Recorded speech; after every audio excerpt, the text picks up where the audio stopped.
FESIG, the Free Energy Special Interest Group, where science meets spirituality in the quest for truth and knowledge to free humanity and transform this planet into a paradise. Hi everyone, hi, this is Crystal. Welcome back to the second session of the 130th FESIG meeting. Today is the 6th of November. Gosh, the day after the US elections. Oh, everyone's happy because, it's like, Trump won, yay. Anyway, okay, so without much ado, I'm going to share screen now so you can see what we have in store for you in the agenda. Okay, I'm looking for share screen. Okay, share. Right, so, yes, so we have, oops, sorry, stop sharing. Oh, my PowerPoint has gone missing, so bear with me. I'm going to hit share screen again. Okay,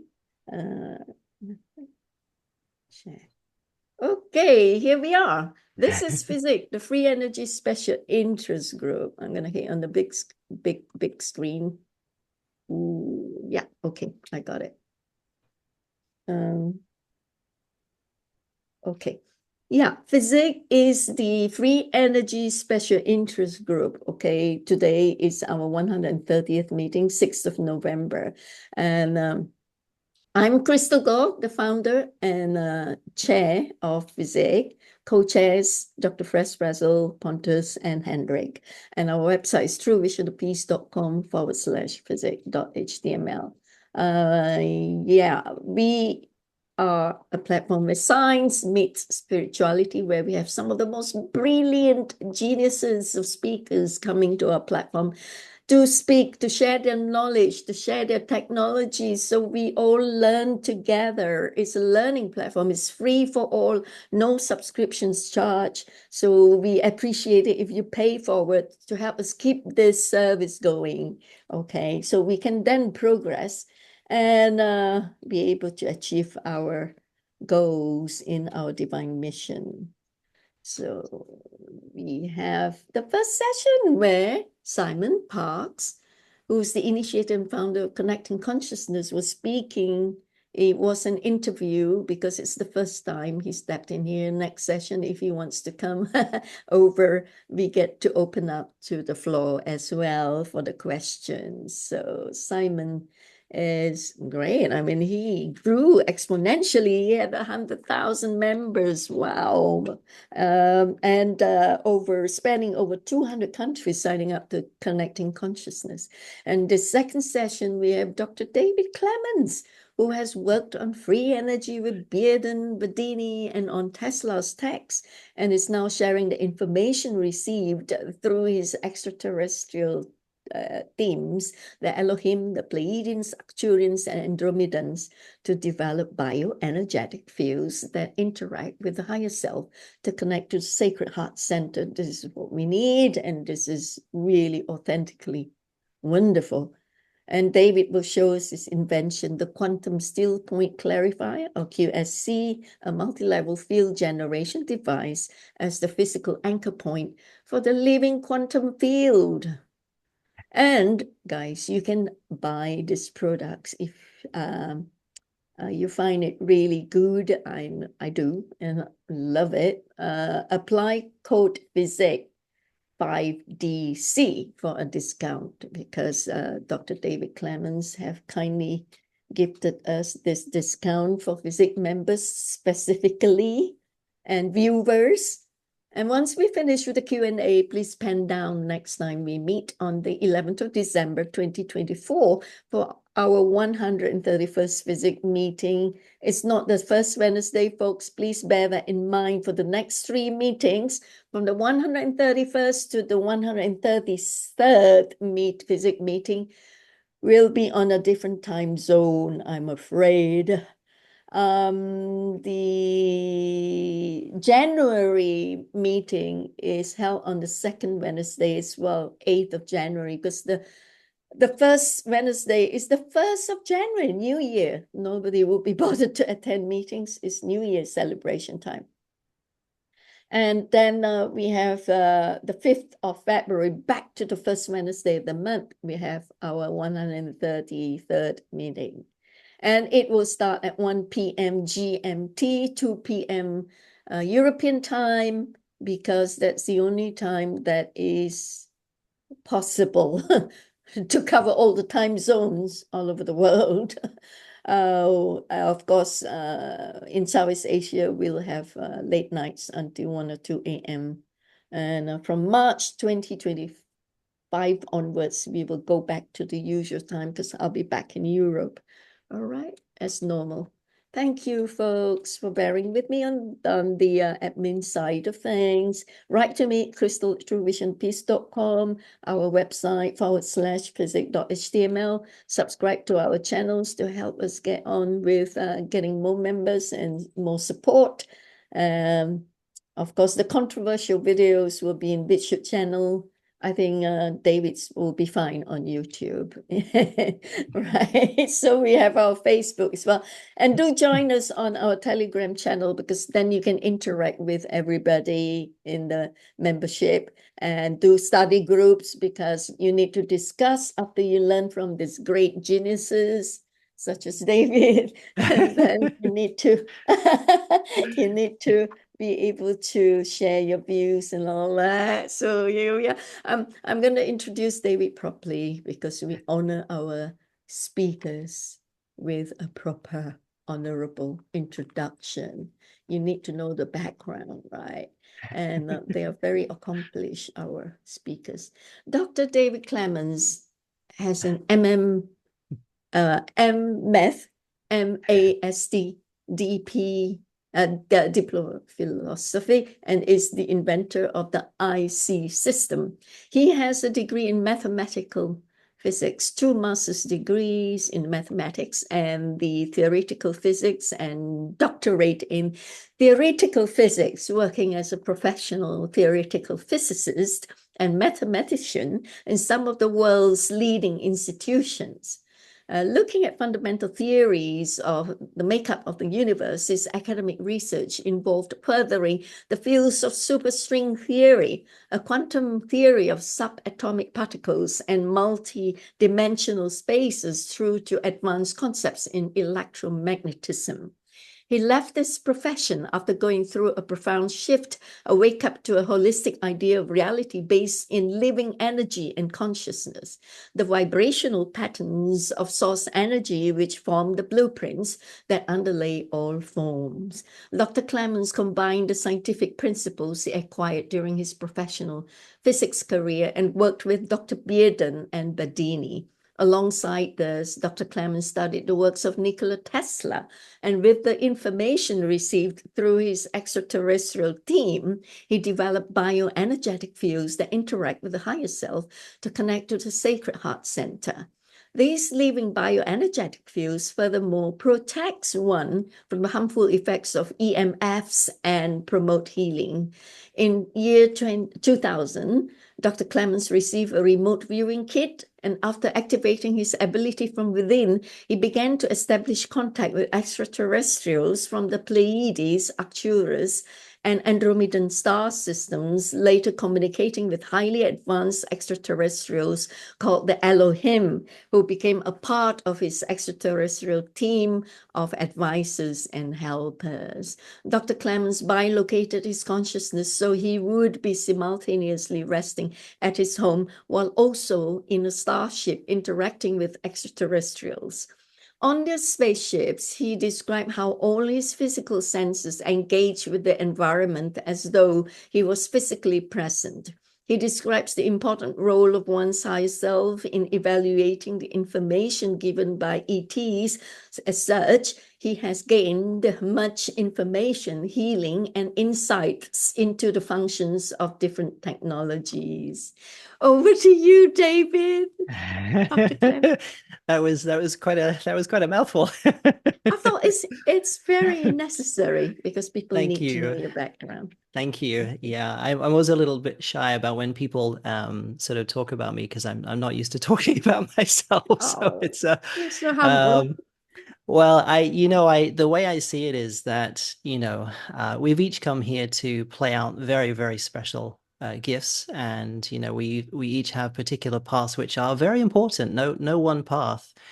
If you take one of those paths out, then you deplete the whole. And I believe that in the process we're going through, the ascension process and the process of having higher realm physics and energetics consciousness revealed to us as we ascend, people will realize just how important their role has been for people who doubt themselves, who don't think they're contributing anything, or haven't done what they thought.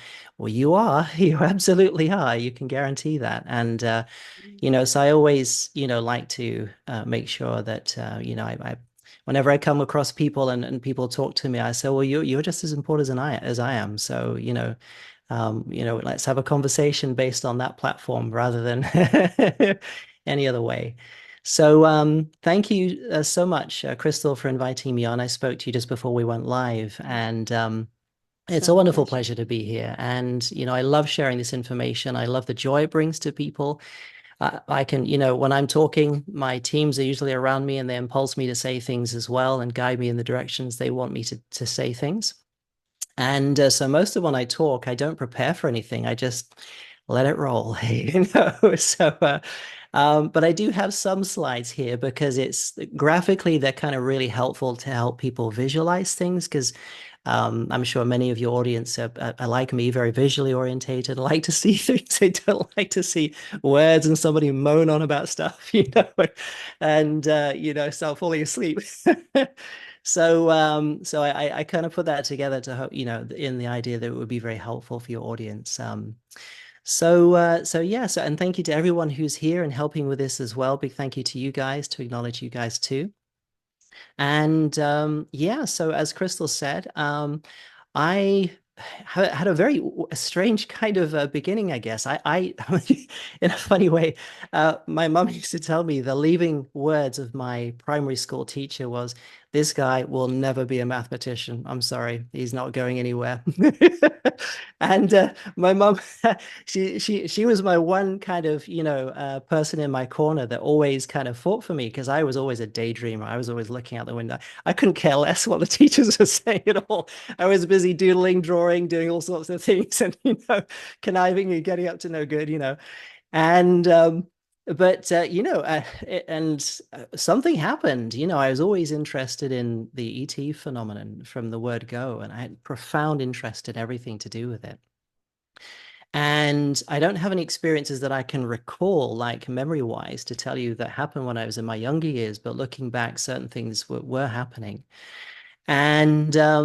And something happened because I was very artistic when I was a kid. I loved making, building, drawing, sketching, everything. I just loved creating and doing that kind of stuff.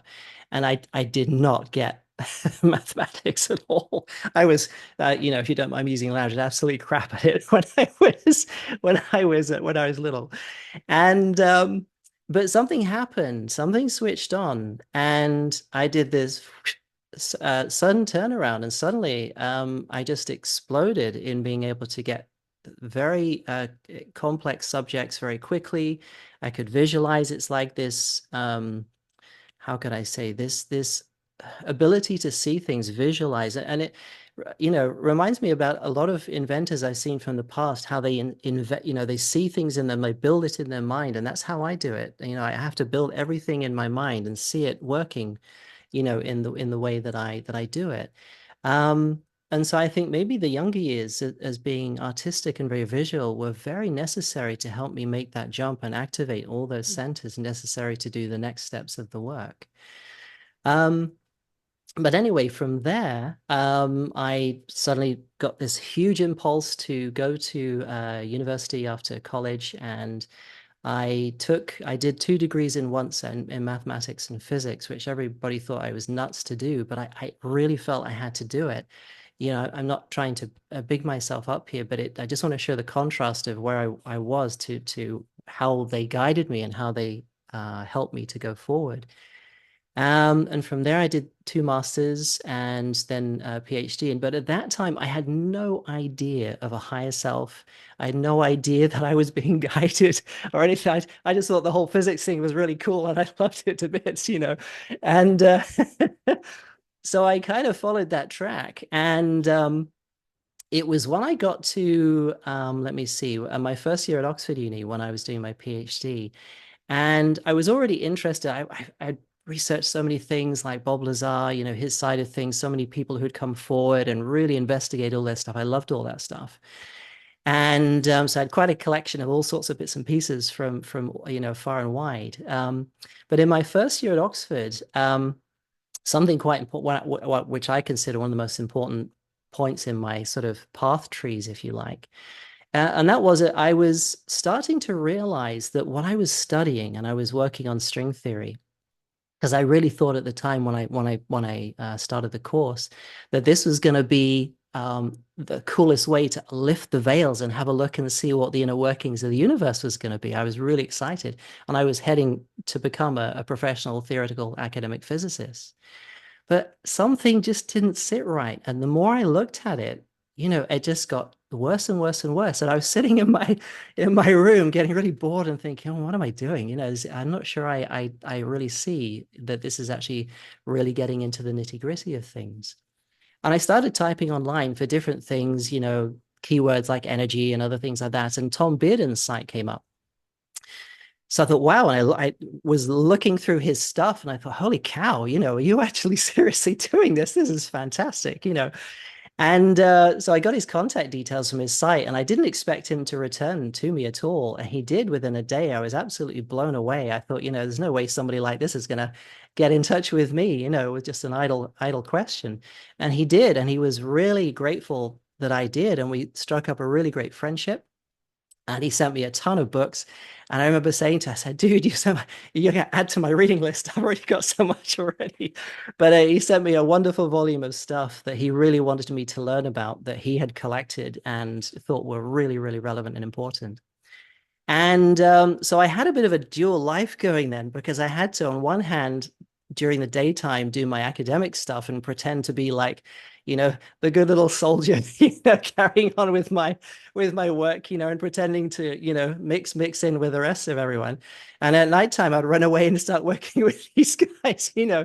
And I did get into a spot of trouble actually because I got sort of caught by my supervisor and got my hand slapped and asked me to stop doing it, which I told him I would, and then later on I just went back and said, "I'm just carry on working with you guys. They won't find out a second time." But anyway, Tom is or was you know, he's passed away very sadly. He was a lovely, lovely guy, and you know, the salt of the earth, big bear of a guy, ex-judo champion in the army, and just so keen to help. You know, so just a lovely, lovely being, Tom. And just towards the end of my PhD, I got an invite by a director who was part of a project to do energy from the vacuum series. And they said, would you like to take part? Well, I thought, well, I haven't really done anything yet, so I'm not sure why you're contacting me. And he said, well, Tom has asked us to reach out to you and he's given us a list of people. And I was quite humble that he said, well, actually, Tom put you on the top of the list. And I was blown away, and I was a bit embarrassed because well, haven't these guys have done stuff, you know, I haven't done much yet. So, but I'm happy to come along and you know, and speak. So they took me over to the US to meet Tom. It was a fantastic experience. He's just a lovely guy. Hang on, David. Sorry to Oh, interject. oh, sure, sure. Did Tom find you, or you found Tom? Did he score Yeah, through well, the top universities in the world? Oxford is, right? And we are proud of yeah. it. I It's a mean, British institution. Yeah. yeah, I mean, it was just a wonderful connection. And it was just because that one day, I think my higher self absolutely had something to do with it. Like, yeah, type those words, hit enter, and then you'll find your way to where we want you to go, you know.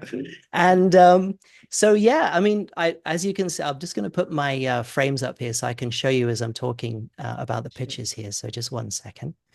Okay, let me get to the next slide. Okay. Can you guys see that okay? Just to make sure we're getting everything through okay? Yes, absolutely. Okay. So yeah, this is a picture of me and Tom while we were shooting from Energy from the Vacuum, the documentary there, and we were discussing a whole bunch of things. And what you can see on the right-hand side there, that is Tom's device. That's called the MEG, or the Motionless Electromagnetic Generator. So Tom had a big background with, and had his sort of fingers in a lot of very sort of, shall we say, high up pies, let's put it that way. And he had a team of people working on this. And while I was with Tom and we were shooting the documentary, there's a whole, I mean, it would be an entire several different talks to discuss all the things he was telling me. He had just a wealth of knowledge, that guy. And anyway, so he said, well, what are you doing after your PhD? And I said, well, I didn't plan to go into academia because I don't feel that's a fit for me at all. And he said, well, we're kind of collaborating with a team in Scotland. Why don't I set you up there? And I said, fantastic. If I can work on this, this will be great. So Tom was the one who set me up with that position there in Scotland following my PhD. And the main task of doing that was to replicate his device, the MEG. So he gave us all the bits and pieces of how to put it together and assemble it. And we were to test it and model it mathematically, or try to understand, so that we could put this into the mainstream domain, so to speak. And let me just come out of here so you can, there you go.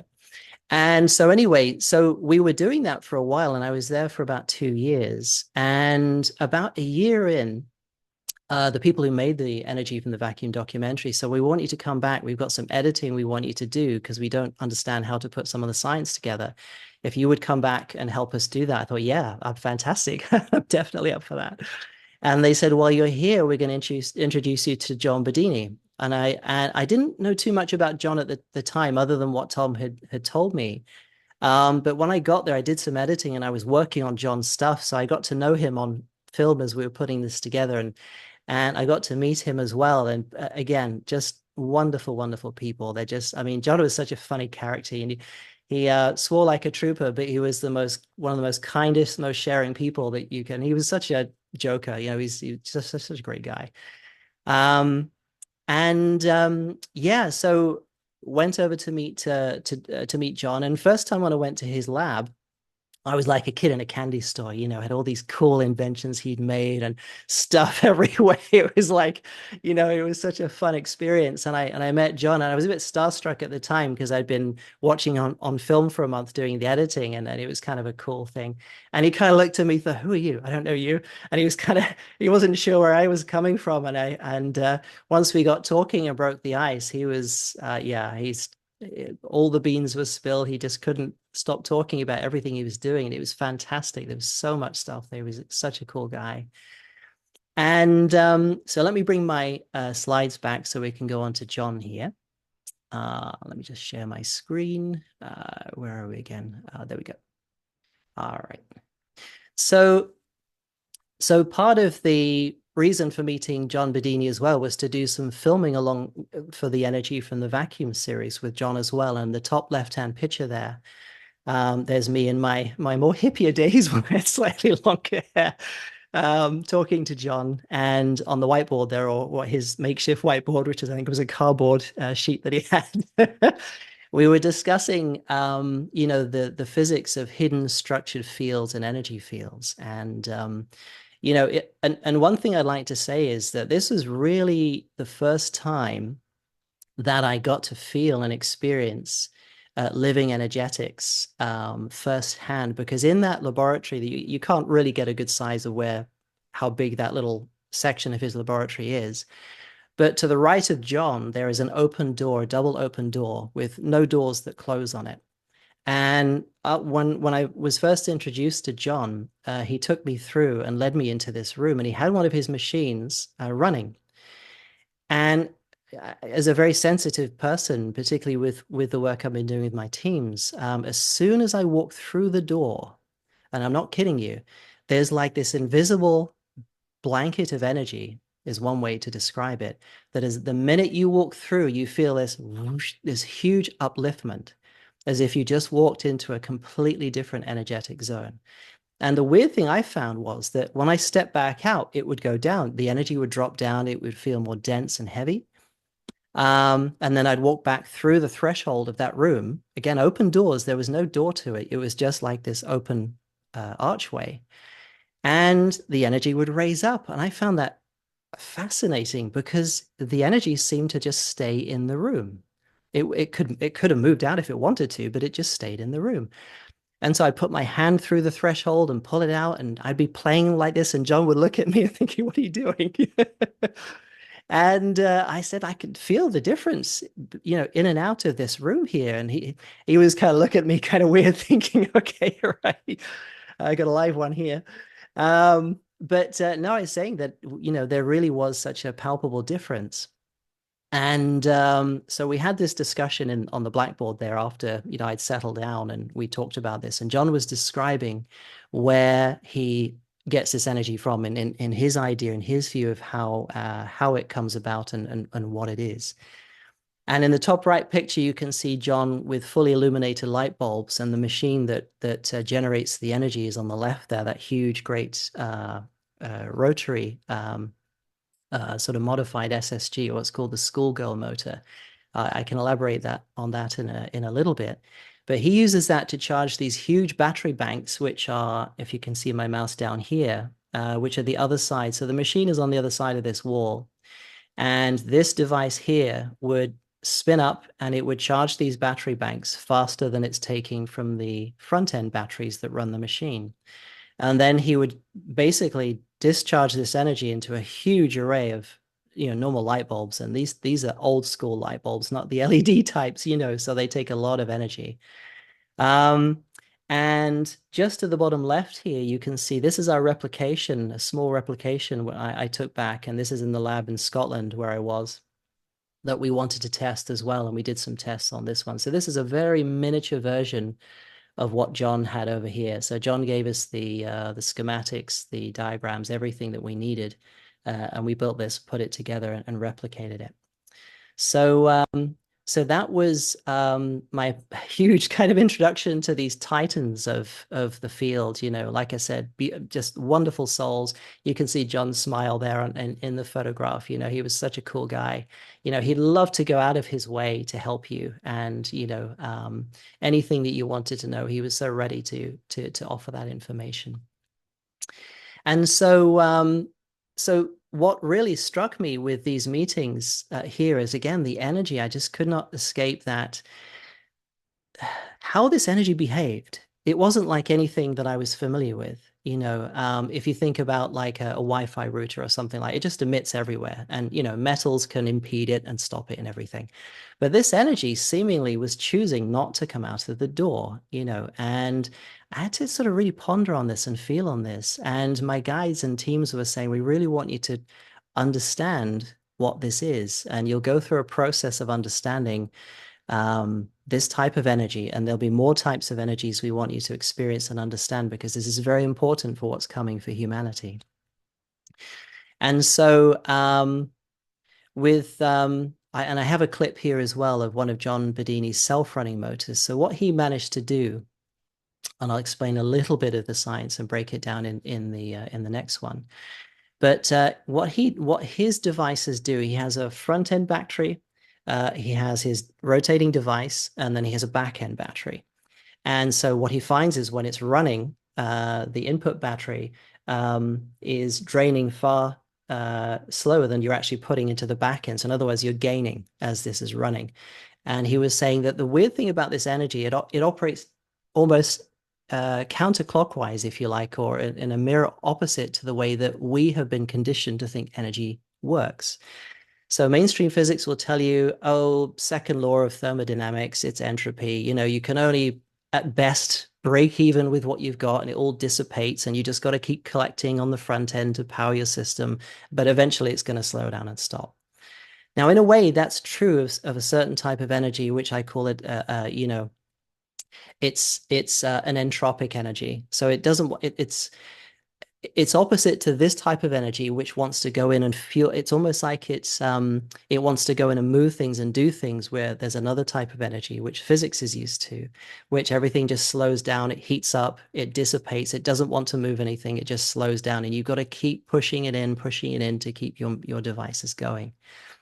And what John Bedini found is he could actually take the back end and do something with it and feed it into the front end so that this system just kept going and going and going and charging its own battery and kept running.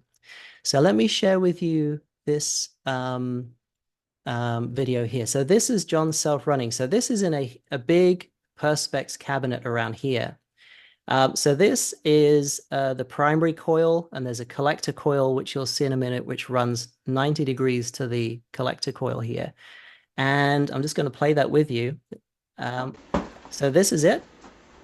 It seems like, all of this stuff you can buy, from, stores that sell this. None of this is specialized stuff.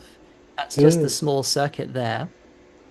And I'm just going to pause that slowly. So this fan was running on this flywheel. So this system was not only running itself, but it was running the flywheel and it was running the fan at the same time, but continually charging its own batteries.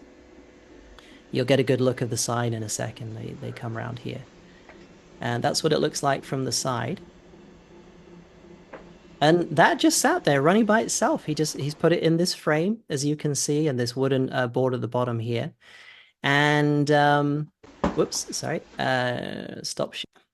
And yeah, that just ran and ran and ran the whole time I was there. Just kept going, going, going, and it was pretty cool to watch.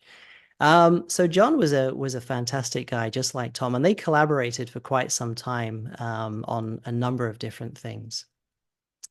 And so I decided to, once I had left my post in Edinburgh, because we found that it became a bit too difficult to do our research there because of, certain interests, shall we say, and so my teams guided me and basically said, okay, you've done enough. You've done more than you could have done in this position. We want you to leave now.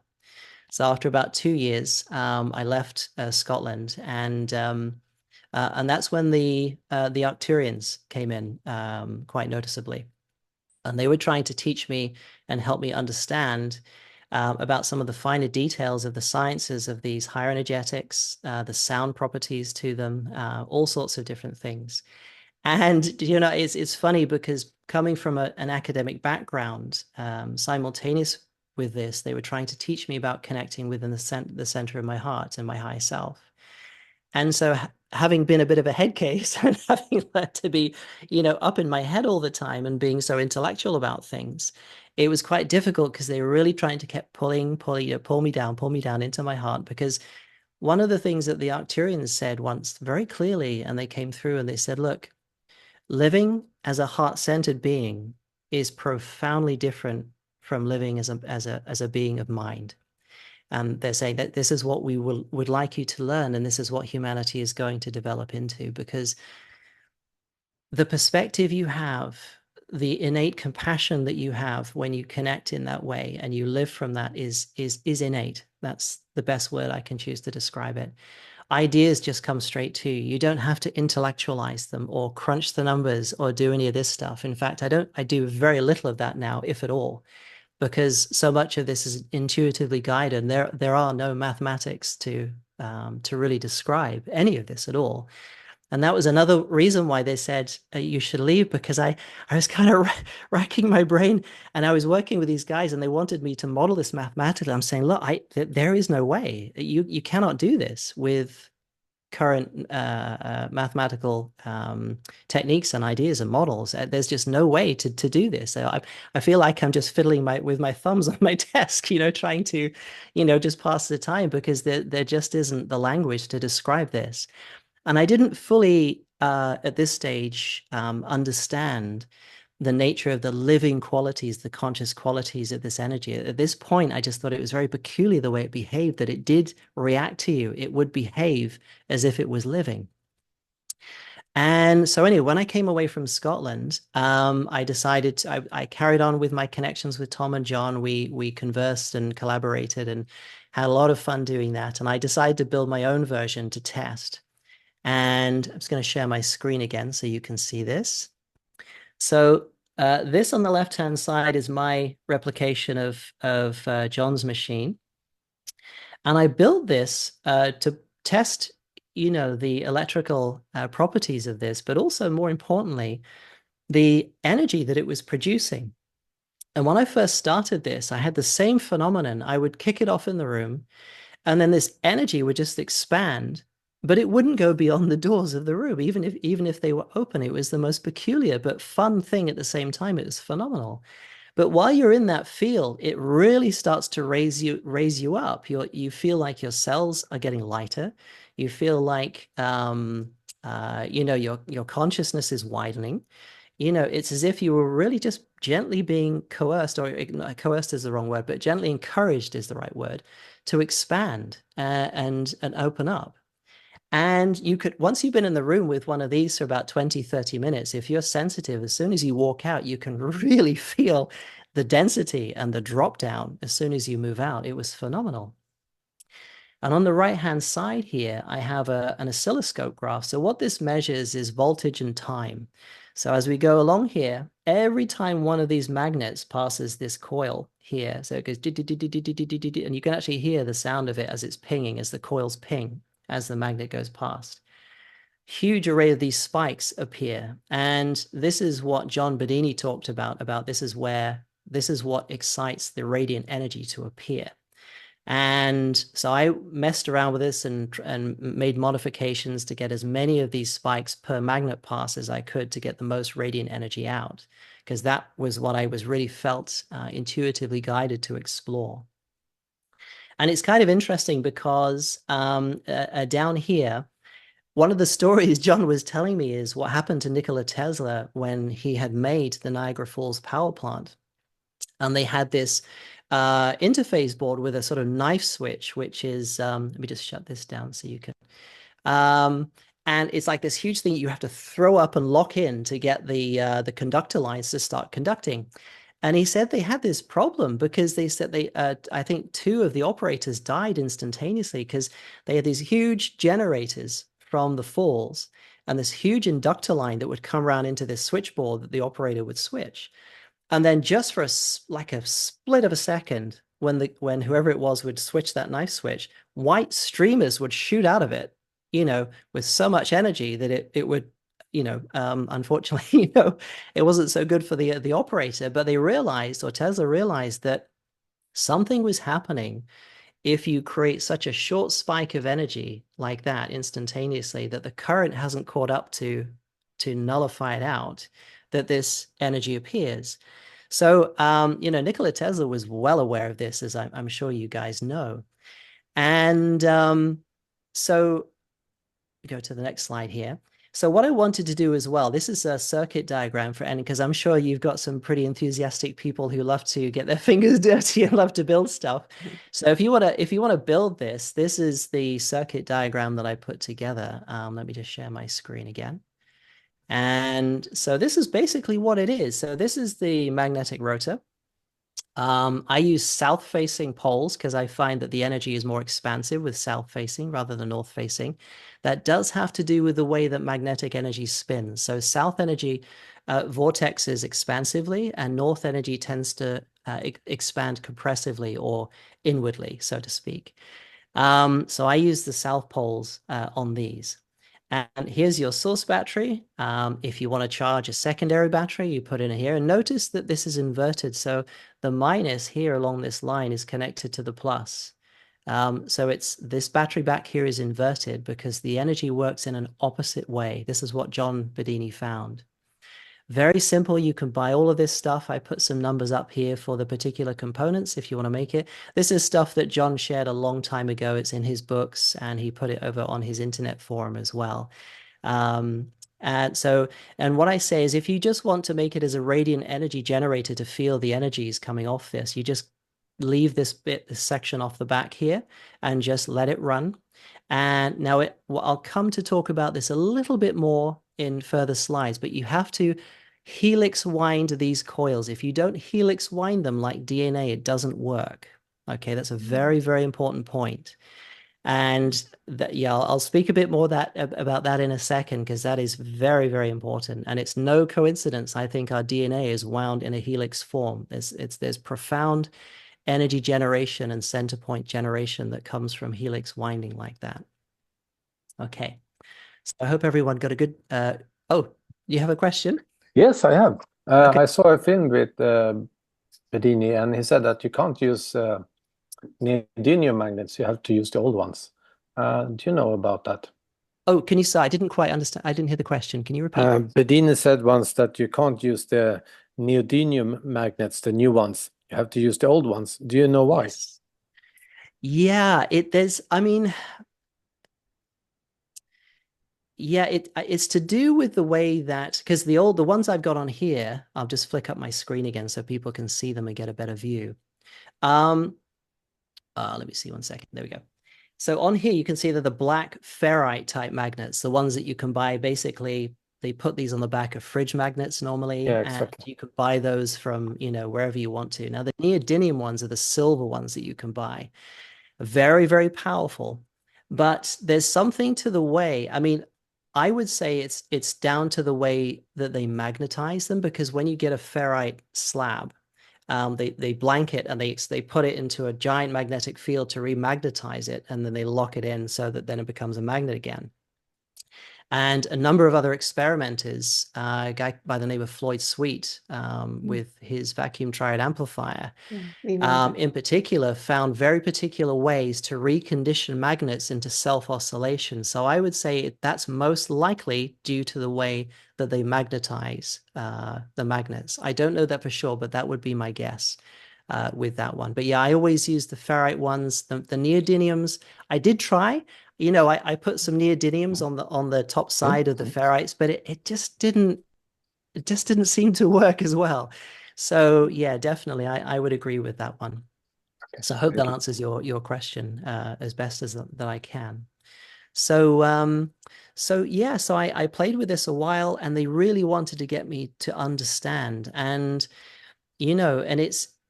it's kind of interesting because I met a group that came to a talk I did on this, and there was a lady who was very intuitive, and she said, I see you working with this, and they're asking me to tell you that you really need to focus on the helix nature of the windings and how energy moves through those, because a particular energy gets formed.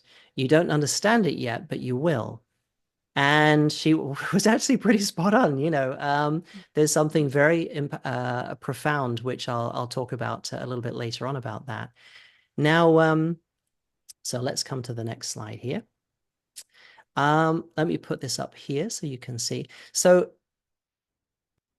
what I want to talk about now, because it's very important to show this, is that this is one of his older machines, and it's basically, it just shows how relatively simple it is to make this. A big giant bike wheel. He put on a couple of forks here, had magnets going all the way around this wheel. He used north facing, and he had this giant fan that was spinning on the back end. Again, he had this coil. He had about 7. So each one of these black little blobs here is a transistor, which I put up in the diagram that I put before. So he's got what is it, 7 there? 7 transistors. So he had 1 trigger coil and then 7 collector coils. And they wound around each other like an 8-stranded DNA helix, basically. Now, what I find in my investigations as well, I added more cores, more windings as well. And the more windings add, the more profound energy that appears to happen out of this. So when we were filming, what we asked John to do is to charge. He was talking through the energy coming out of this, and he'd never seen this before himself, we got the impression. And so he was charging up this capacitor as he normally does, and we were filming it at a sort of high frame rate.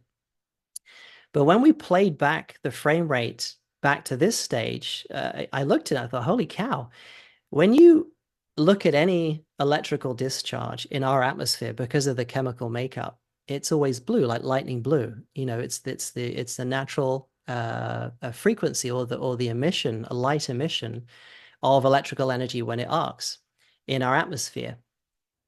Anybody looks at lightning, it's always kind of very similar. Now, what was interesting about this is the coloration. It's a luminescent green, which was absolutely fascinating. And we did this again and again and again, and it was the same effect over and over again.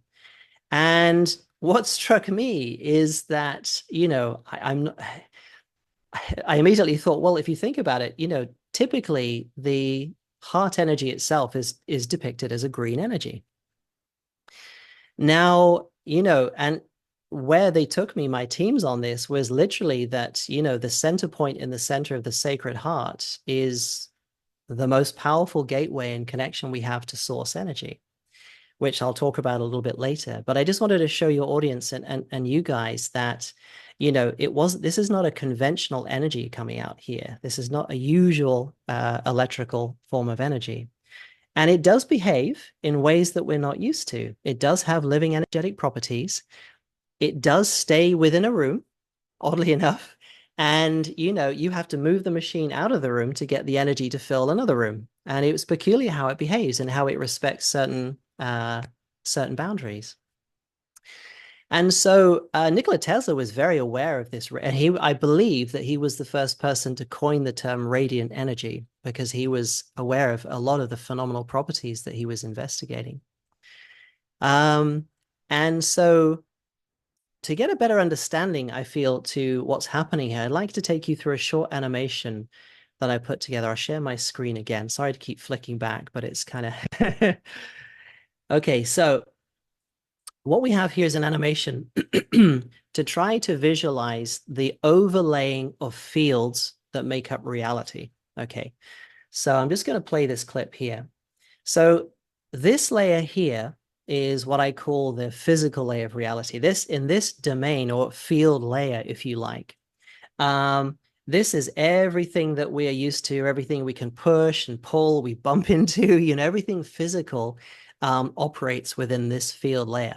And there's many different layers within this one layer. So this is a very oversimplified way of showing it, just to give the idea of the layering effect. But if we come to the next section, so again, in the animation, it's going to drop down here and the subphysical layers are going to separate, so we can have a look at those as well. And in the subphysical layers, energies become a little bit more plasma-like, and they start to exhibit a type of conscious behavior where they almost appear to self-organize. I believe it was a physicist, David Bohm, who first commented working with plasmas, Dr. David Bohm, that he noticed that plasmas self-organize in a way that and he was a mainstream physicist. He was a very well-known physicist. And, you know, I totally think that work is spot on. And so in this level, in the subphysical layers, that's where you get it, but they overlay. Now, here's the key thing. So human perception, because we have a multidimensional aspect to us, and because of, you know, Simon mentioned before when I caught the last part of his talk about humanity having been pushed down, because of the dulling of our senses, our ability to sense multidimensional field layers has become highly diminished in most cases. You know, sensitive people can sense phenomenon in these multidimensional field layers, and they can sense things going on that other people can't. It's because they have that sensitivity to these deeper field layers.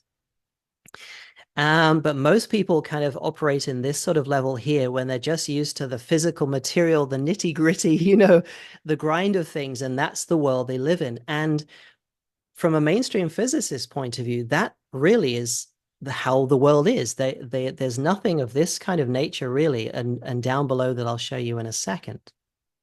So let's continue on here. And so the next layer that comes down is going to be the subquantum layer. Now, in this layer of the field overlay, you get intelligent generative energetics that are much more self-aware and self-organizing and self-perpetuating. Because the further, I mean, it's kind of the way the animation, it looks down like the further down you go, the higher you go, but it's just the way of layering these fields together. But literally, as you go down further, you're actually going higher and higher in vibrational and energetic tone, if you like. And the more you get into the quantum, the more you get into no space, no time physics, where the apparency of time and the apparency of space begin to disappear, and everything works in very, very different ways. Energy is intelligent. It interacts with you. It reacts to you. And for those of you who have looked into some of the quantum aspects of some of the experiments that have been going on in mainstream about people observing experiments and changing the outcome, The way I see it is, what happens is they're looking at physical phenomenon in this realm, but there is a bleed through from these realms here.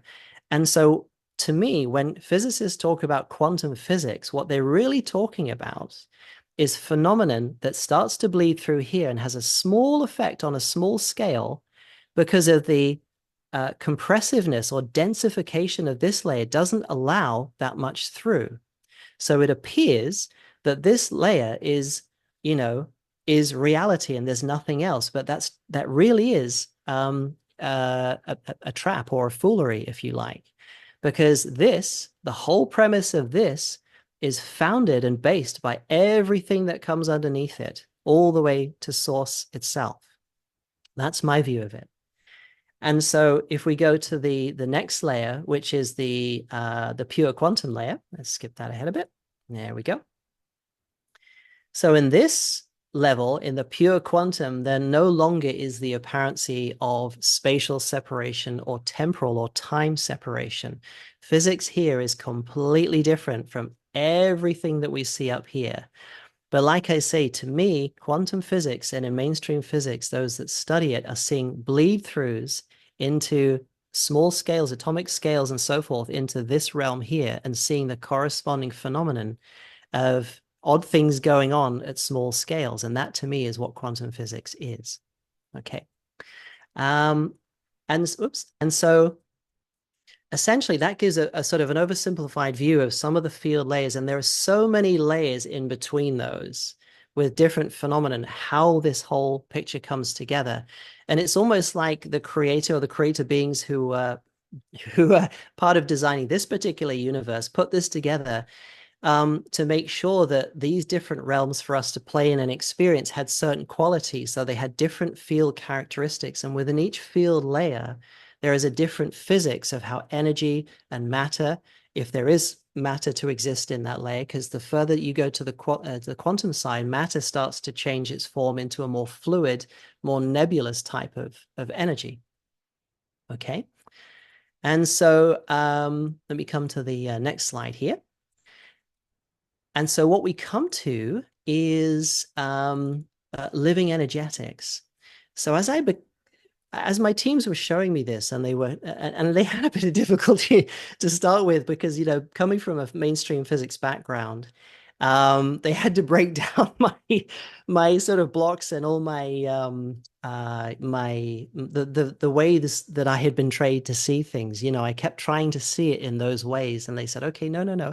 And they were very patient, particularly, the Pleiadians and the Arcturians, and later on I'd meet the Elohim. They were very patient and very honoring of the difficulties I was going through and trying to change my perspective from an intellectual mind-based perspective to a heart-centered, source-based, more fluid, living energetics way of seeing things. And so what I came to see is that matter and matter physics, or the behavior of matter that we see it in the realm that we perceive with our physical eyes, is really a densification of high-dimensional light compacted down to make certain forms that connect together as atoms, and then they make molecules, and then they make compounds and cells and organs and so on. It's like almost like a fractalized nature of holographic light that where light is compressed, and it can make these structures to have an entire paradigm of the experience that we have in our reality, where we can build things, we can make things out of structure and matter and things like that. And so, but what struck me was that I suddenly realized what they were trying to show me is that it's almost like what they were saying is what you think of as the laws of physics, they're not laws at all. They are simply operating principles of energy at this particular field layer of energy. And they can change and they can be changed. That's the key thing. But the key to doing so is accessing the higher consciousness behind them so that you can make changes. Okay. So to me, in a way, living energetics and even what people call free energy is really a step towards getting to understand the conscious nature of energy and our role as conscious creators in that. Because you see, I think humanity has had the wool pulled over its eyes and has been convinced that, the old phrases that go around, oh, you can't get something for nothing and you've got to pay your dues and all that kind of stuff. Well, really, that's added to the layer of perception in humanity that you have to keep paying to get stuff out. And of course, what humanity starts to believe internally is projected externally. And then suddenly we have this world where everything starts to behave in a more compressed, more dense way like that. And I believe that's what has happened to humanity. And we're moving out of that realm into the levels of existence where we understand the living, interactive nature of energy. And it's not this sort of dead Lego-like form of stuff that just sits there and waits till you move it or do something with it. It's not like that at all. And one of the other things that I began to learn from them is that they're endowed in these fields and around matter are intelligent codes that have an impact. And in other words, they're like in packets of intent. So, for example, if any of you have ever gone to a house and laid your hand on a handrail and you can almost feel the energies of the people who have been living there, that's an example of, perceiving the living energetics left behind, or the coded intent packets left behind by somebody who has been there, had an experience. And for example, some people who go to places which has been, highly war-stricken can go there and feel all the awful, horrific stuff is almost as if it's still playing out, because those coded energy structures are still lingering there in and around the matter, around the spatial fields that are there. So this is, to me, was really exciting because it opens up a whole world of different possibilities and different, types of energy physics that can help humanity in the world in just untold ways. This really excites me, this whole subject. And so, and now I want to come to sort of blend that into something which a lot of people I'm sure will be interested in. That's about electromagnetic waves and the codes that hide, or the substructure that is in electromagnetic waves.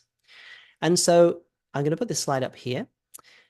So when conventional physicists or engineers talk about electromagnetic waves, this is really what they're looking at, a waveform like this, okay? So this is, just a depiction of an electric field oscillating up and down. If you follow the mouse over here to the end here, and look, this is, if you imagine this to be a long wire up here, a conductive wire, as this wave hits this wire, it's going to oscillate the electrons up and down exactly as this wave is moving them. And so when you have an electromagnetic instrument, that's all it does. It just senses an incoming wave, the electrons wobble, and it measures the frequency and the amplitude of the wobble of the electrons in the wire. That's how these detectors work. And so, but what I began to understand from my teams is they're saying, visualize an ocean. Imagine an ocean wave that's just harmonically waving around. Turn the lights off, and now throw a bunch of luminescent ping pong balls onto the ocean. And now watch what happens to the ping pong balls. They just do this. They're saying, your instruments, that's all they perceive. They just perceive the motion of these ping pong balls going up and down, riding this incoming wave. What they don't see is all the living life forms and organisms in the ocean that those ping pong balls are riding in. And so there is an entire,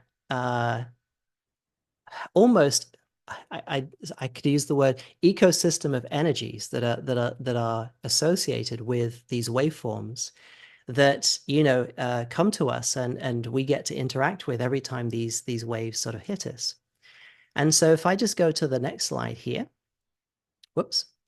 So this is probably a closest image or a snapshot of one of those waves with the coded energy structures in it when I look at it. So you can see a bunch of waves superimposed here, and all these particles, these codes that are here, is a way of visualizing, the deeper structure or substructure or the finer energetics in these waveforms that instruments just don't see. They don't see any of this at all. They just see the wiggle, if you like, of the wave moving electrons in a wire.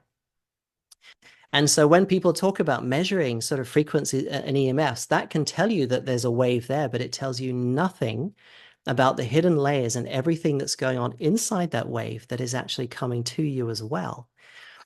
And so this is a huge was a huge thing for me. And so the next slide is to do with when you I'll just come out of this just for a second. When you look at electromagnetic waves in mainstream physics, in quantum field theory, physicists will talk about the quantization of the field. Now, what that means is that it resolves the field into energy packets, which in the case of an electromagnetic field is a photon, okay? So a photon is a quantized packet of the electromagnetic field. Now, in mainstream physics, photons are just points that have a spin, they have an electric and magnetic oscillation, and they have an energy. That's it. There's no more resolution to the structure of a photon or indeed any particle of matter in physics other than that. And I found that crazy because I thought, you know, you guys are striving towards a theory, a final theory of everything, but you've left out some of the crucial key ingredients of, you know, what actually makes that up. And I that's one of the reasons when I was at doing my PhD, I found that why isn't anybody investigating, you know, the structure, what is actually matter? What is a photon? Is there any deeper structure to it? That kind of thing. And then they're not interested in that. They just want to know how they interact, how they can map them mathematically. And that's basically quantum theory, quantum field theory in a nutshell. But my teams wanted me to look more deeply into this. And so when we come to this slide here, I'll just share that again. Essentially what they were saying is that the photon is a living library. It has enormous energetic properties inside it. And it by no means is just a point particle at all. And so every photon that interacts with you, that bounces off and interacts with something else, it both imparts and it collects information from you. It's like a living library that moves from one thing to another to another. And you know, in spiritual circles, people talk about light being knowledge or light being understanding or awareness. Well, I see that play out in how photons behave. And what my teams have been telling me is that light is literally a living, expansive library, always collecting, always expanding. And it's an incredible, intricate system, how the creator has put this together. You know, and how light imparts and also collects from you and then gifts that to somebody else. And it's an immense sharing experience. And so, and down here, I thought to put this on because even in quantum field theory, there's something called pair creation and annihilation.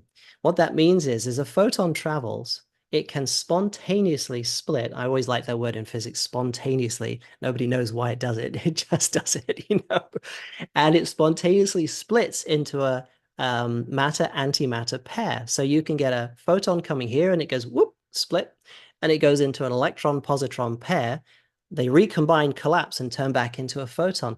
So my question is, not only how does a photon spontaneously do that, but how does it know how to construct the structures of matter, antimatter, and all that goes with it, split them up and recombine them. And as soon as they combine, it just reforms back into a photon again.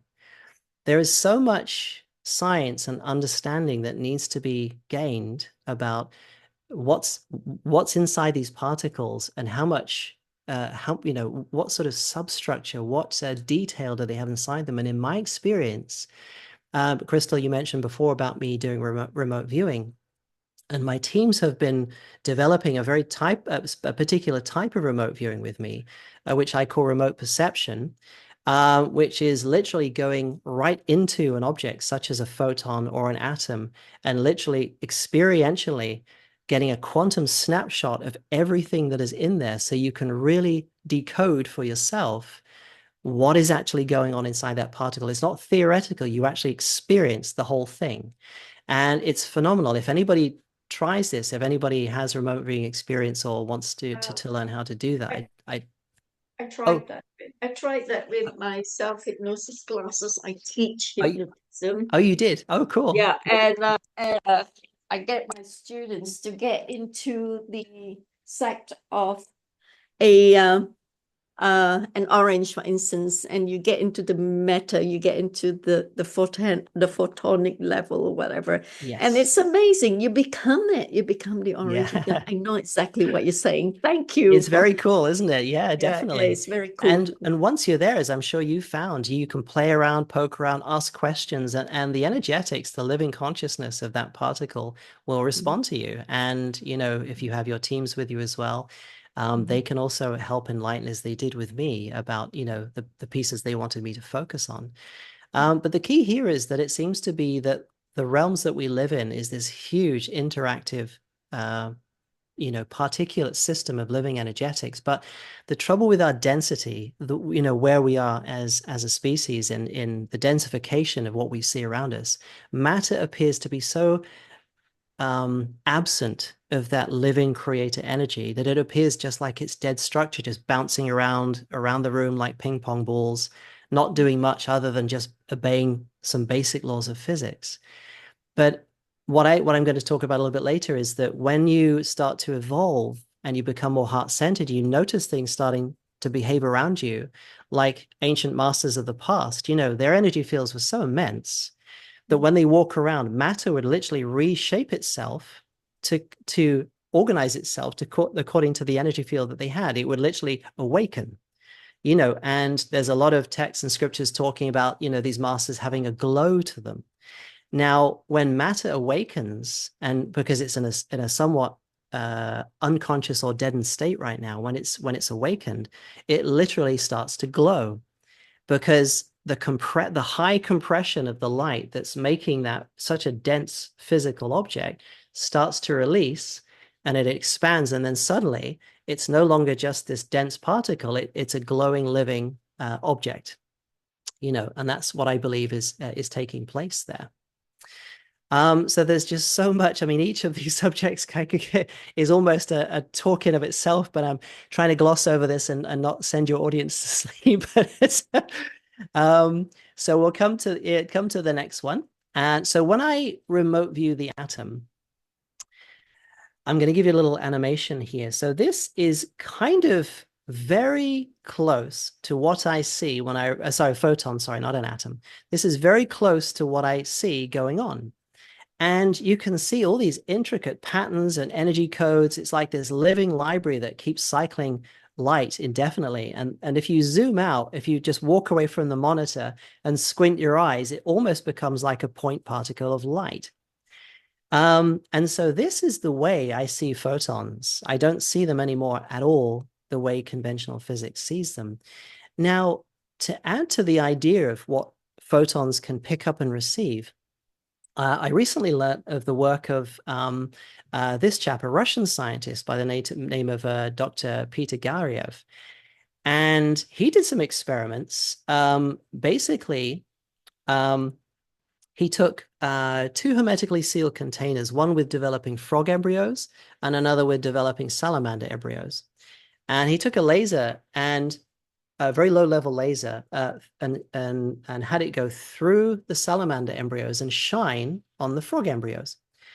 So what was happening, he found, because these were hermetically sealed, nothing can get in, nothing can get out. They were completely waterproof.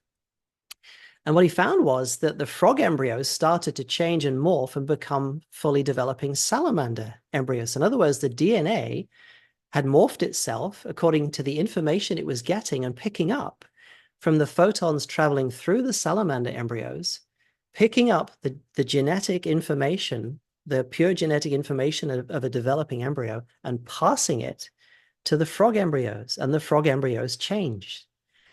And so, you know, that's such a profound thing to have noticed, because that really correlates with what my teams have been telling me, is that healing light, you can inform light, you can encode light, you can do a whole bunch of things with light that can transform. And also, you know, when people talk about solar flares coming to the Earth and saying, oh, you get a huge bunch of downloads. Yes, you do. Absolutely.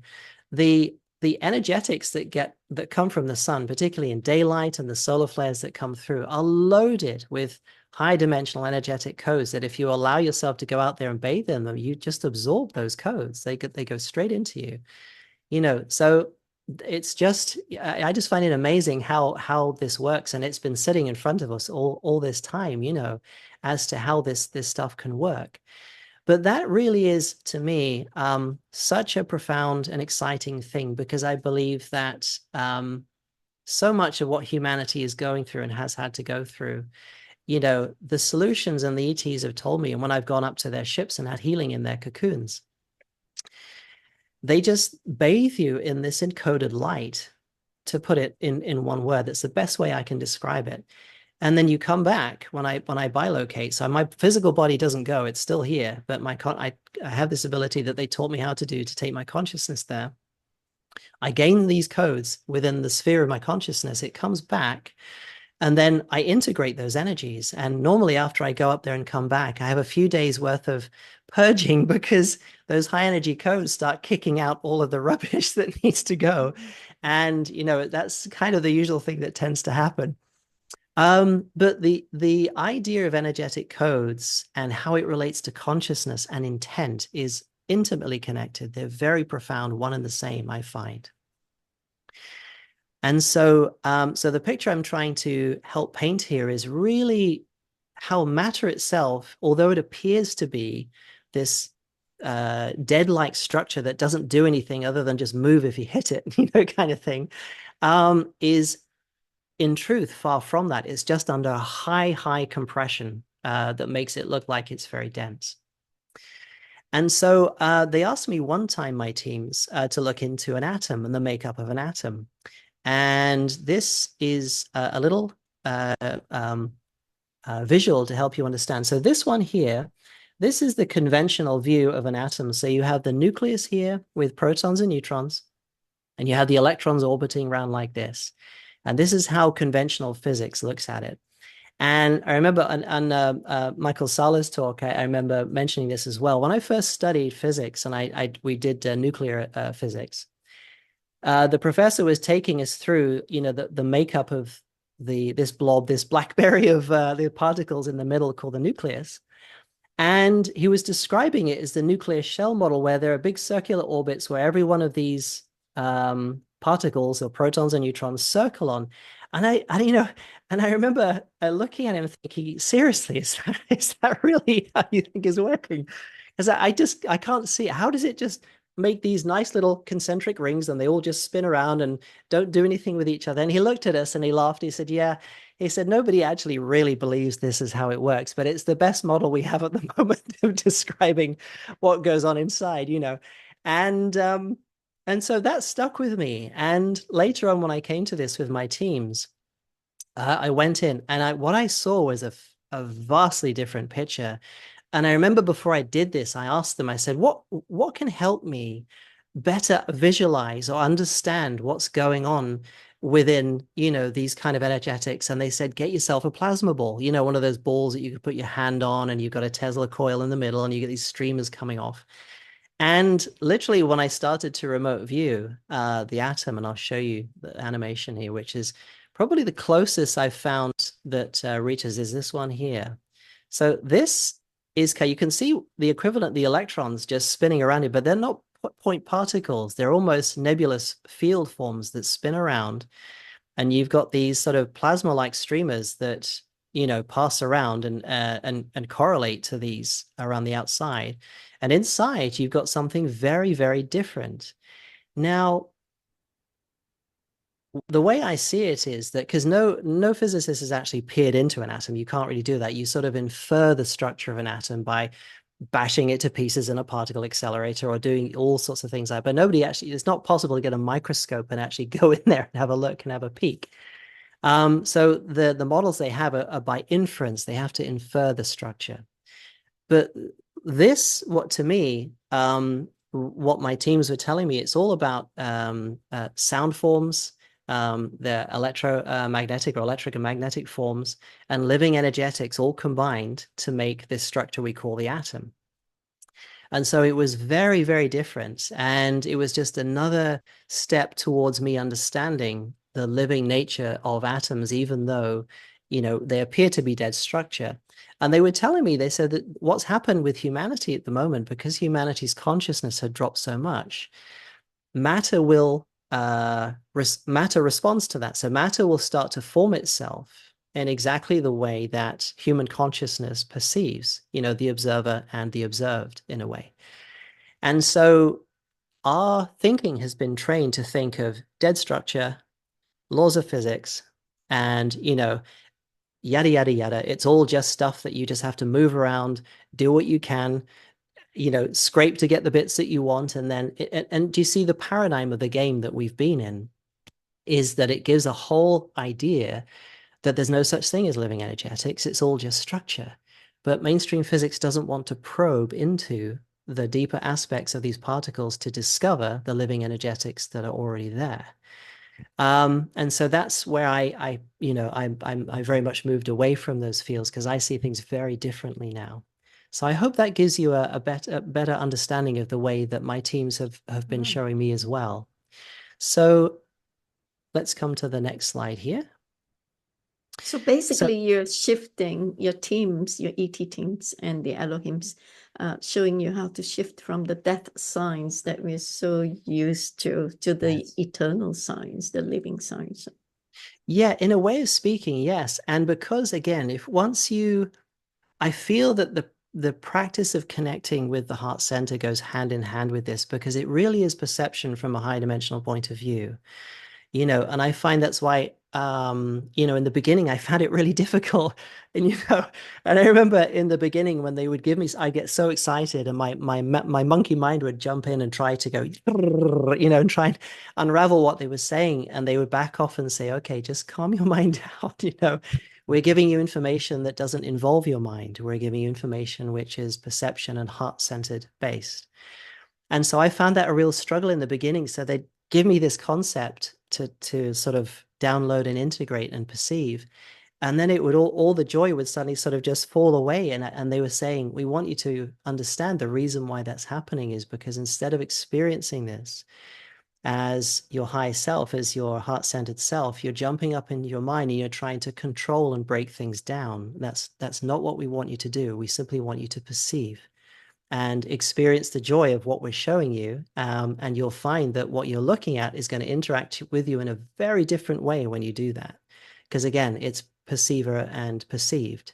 If you start looking at things with, you know, with rigid intellectual perception, that's what you're going to see. You're not going to uncover the perception of the deeper layers, because those deeper layers require you to be in the perception mode of the equivalent of those layers. Does that make sense? So, you know, if you want to perceive the more living energetics, my advice is to go down into the heart center and perceive them from there, because that is the core of the living energetics inside you. Okay. So, and so this next slide really kind of typifies something which is kind of at the heart of a lot of this, and that is principles of counter-rotation. Now, I spoke about DNA earlier, and I don't believe there's any coincidence, I'm sure all of you guys as well, that DNA is wound in the way that it is, because when you counter-rotate energies, and this is the interesting thing, this is my second generation of the Bedini motor that I was experimenting with. Now, I took this zoom in here because you can see the helix nature of the windings in this coil here. And that's very important. If you don't wind it like this, it's not going to work. You won't get the energy. And correlate that to the winding of DNA, and also this ancient symbol of the caduceus. Now, if you look at these are the depiction of the so-called serpents rising, which I believe is counter-rotating fields. And what appears in the center line here is what to me is depicted as an angelic energy. I know there's many different interpretations of what the caduceus is and what it does, but from the background that my teams have given me, I believe that in ancient times, they understood that counter-rotating energies produces this 0-point energy, the point that's right down the center line of this counter-rotating vortex. So this is exactly how the Bedini motors work. And this is how you can generate radiant energy, is by spinning high potential fields around these helix coils. But the important thing is that my teams very early on said to me, you don't understand what happens at the center of this coil yet when I first began my research. But it really is akin to this center pole here, this angelic energy that appears when you counter-rotate these fields. And so there is this entire physics of counter-rotation and zero point. I know zero point has been used in many different ways, and people have different versions of what they call zero point. But to me, it's the center point of a counter-rotating field. And so this is a very important concept, because when you think about it, all of our wires in our homes, everywhere else, they're all straight. None of them twist or helix like that. They're all just straight wires. And many of you who have learned the work of Victor Schauberger and his work with water and how water likes to move. And for some of you who aren't familiar with his work, he was a German forestry worker. He had no academic background whatsoever, intensely intuitive, and he really noticed things about nature. And he noticed how water likes to move and would actually propel itself through certain designs of coils. And one in particular, he fashioned a copper coil in the shape of a kudu antelope horn. You know those African antelopes where their horns sort of wind up in a sort of coil? Oh, okay. And so he made a copper version of that, and he gave it to a professor at a university nearby, and he wanted him to measure the pressure of fluid going down different pipes. One was a straight copper pipe, there was a glass copper pipe, and this kudu antelope pipe. And this guy said, that's a waste of time. I could tell you what's going to happen. He said, no, just, he said, well, we don't have the time and the money for this. And so I believe that Victor footed half the bill and the department footed the other bill. And this guy came back astonished. He said, the pressures, when you put certain pressures down this water, go negative. In other words, the water was pulling itself through that design, that sort of shape. And he didn't know what to make of it, because this was so far out of the conventional sort of entropic physics where everything just wants to stop and dissipate. And so when you learn to understand how energies like to move, particularly in helix and counter-rotating ways, you discover new vistas open up to you. And one of the important things is within us in human beings. And I just want to share this slide with you, because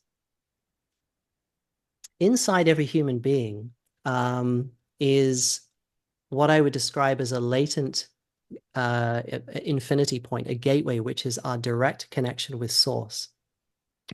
And Simon spoke about earlier about, how humanity has been changed to focus outwardly on devices and gadgets and other things like that. And what that does is it causes your perception to come away from the perception of being from the infinity point or your source self, your higher self. And it focuses you on structure outside. And suddenly, the perception of structure starts to go denser and denser and denser and denser, because it's almost like a feedback. And so inside you is this infinity point where I believe the masters of old and beings who have come down, and certainly the ETs that, I've seen, are very connected to this point, and they emanate and they exude this love and kindness and compassion, an understanding that is so gentle and so profound. It's hard. I don't really have any words to describe it. And in the guided meditations, the free guided meditations that I've been putting together, the infinite source intelligence, when I was connecting with my sacred heart, came through and asked me to bring this information out so people could learn to do this for themselves. And so the way I see it, because I'm a massive proponent of self-empowerment, I would love to see every being on this planet being fully connected to their sacred heart gateway, so that they are the true living beings of source intelligence that they truly are within them. And so there were simple activations that came through that source intelligence asked me to do to activate help people activate their own intelligence, their infinity point intelligence, and to start to live from that that point, if you like, that energetic within inside them.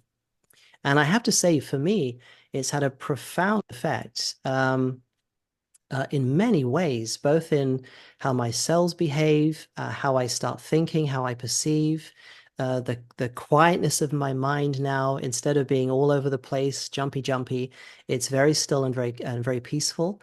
And just the intuitive knowingness that comes through just elevates and elevates the more that you do it. So I would definitely encourage anyone who's in meditative practices to go into that and have a look. You can either have a look at the meditations that I put out, or do your own. I'm a big fan of people discovering for themselves their own way, so they can get to learn the true nature of their self in their own way, which is for me is just a very sacred thing to do. But the upshot of this is that I believe through the ascension process that humanity is going through, is that we are up leveling to where the heart center is opening, the connections within the heart center to the high heart or the sacred heart, and then the infinity point are being reformed.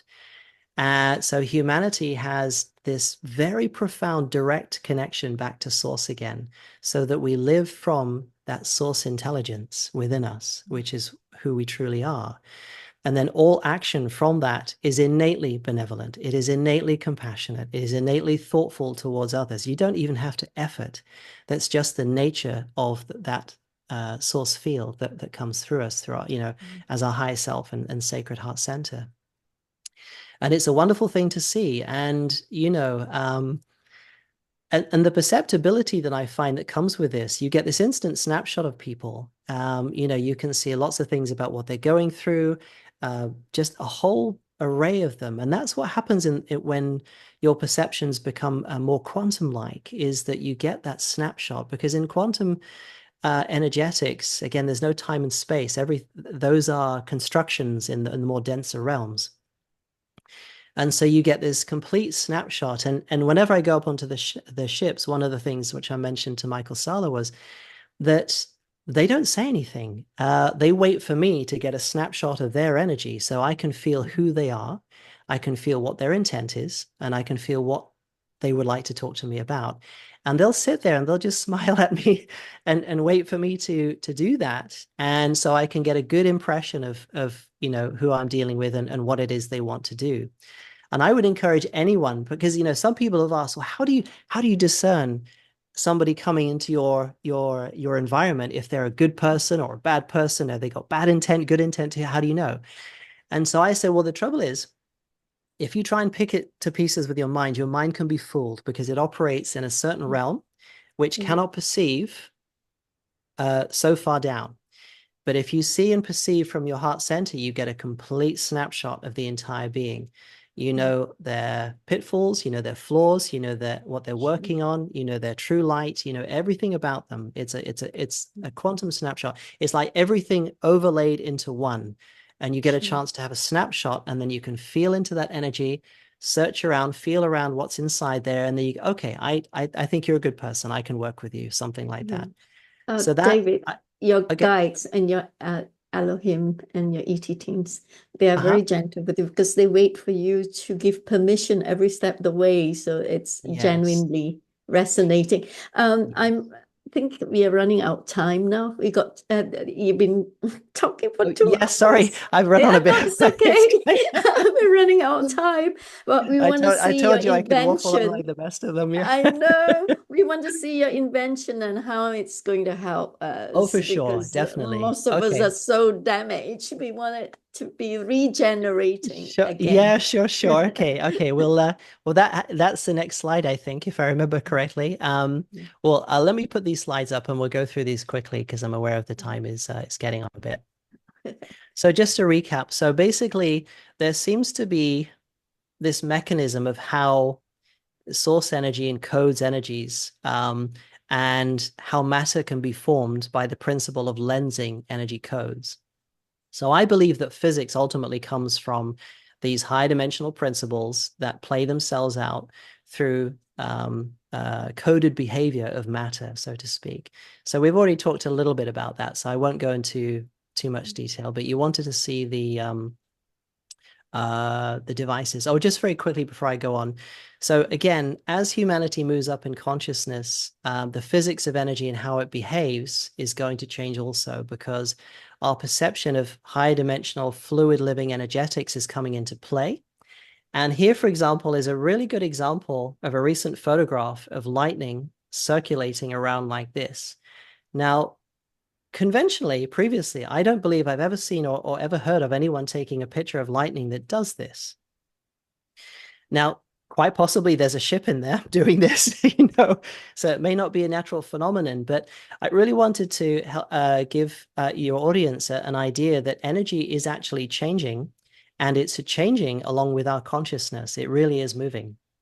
Now, to come to the devices that my teams have helped me to create, what they've helped me do is to learn how to bridge from this domain, the pure living energetic quantum domain, into the physical domain here. So this animation just gives you some idea of the ISEE bridging effect.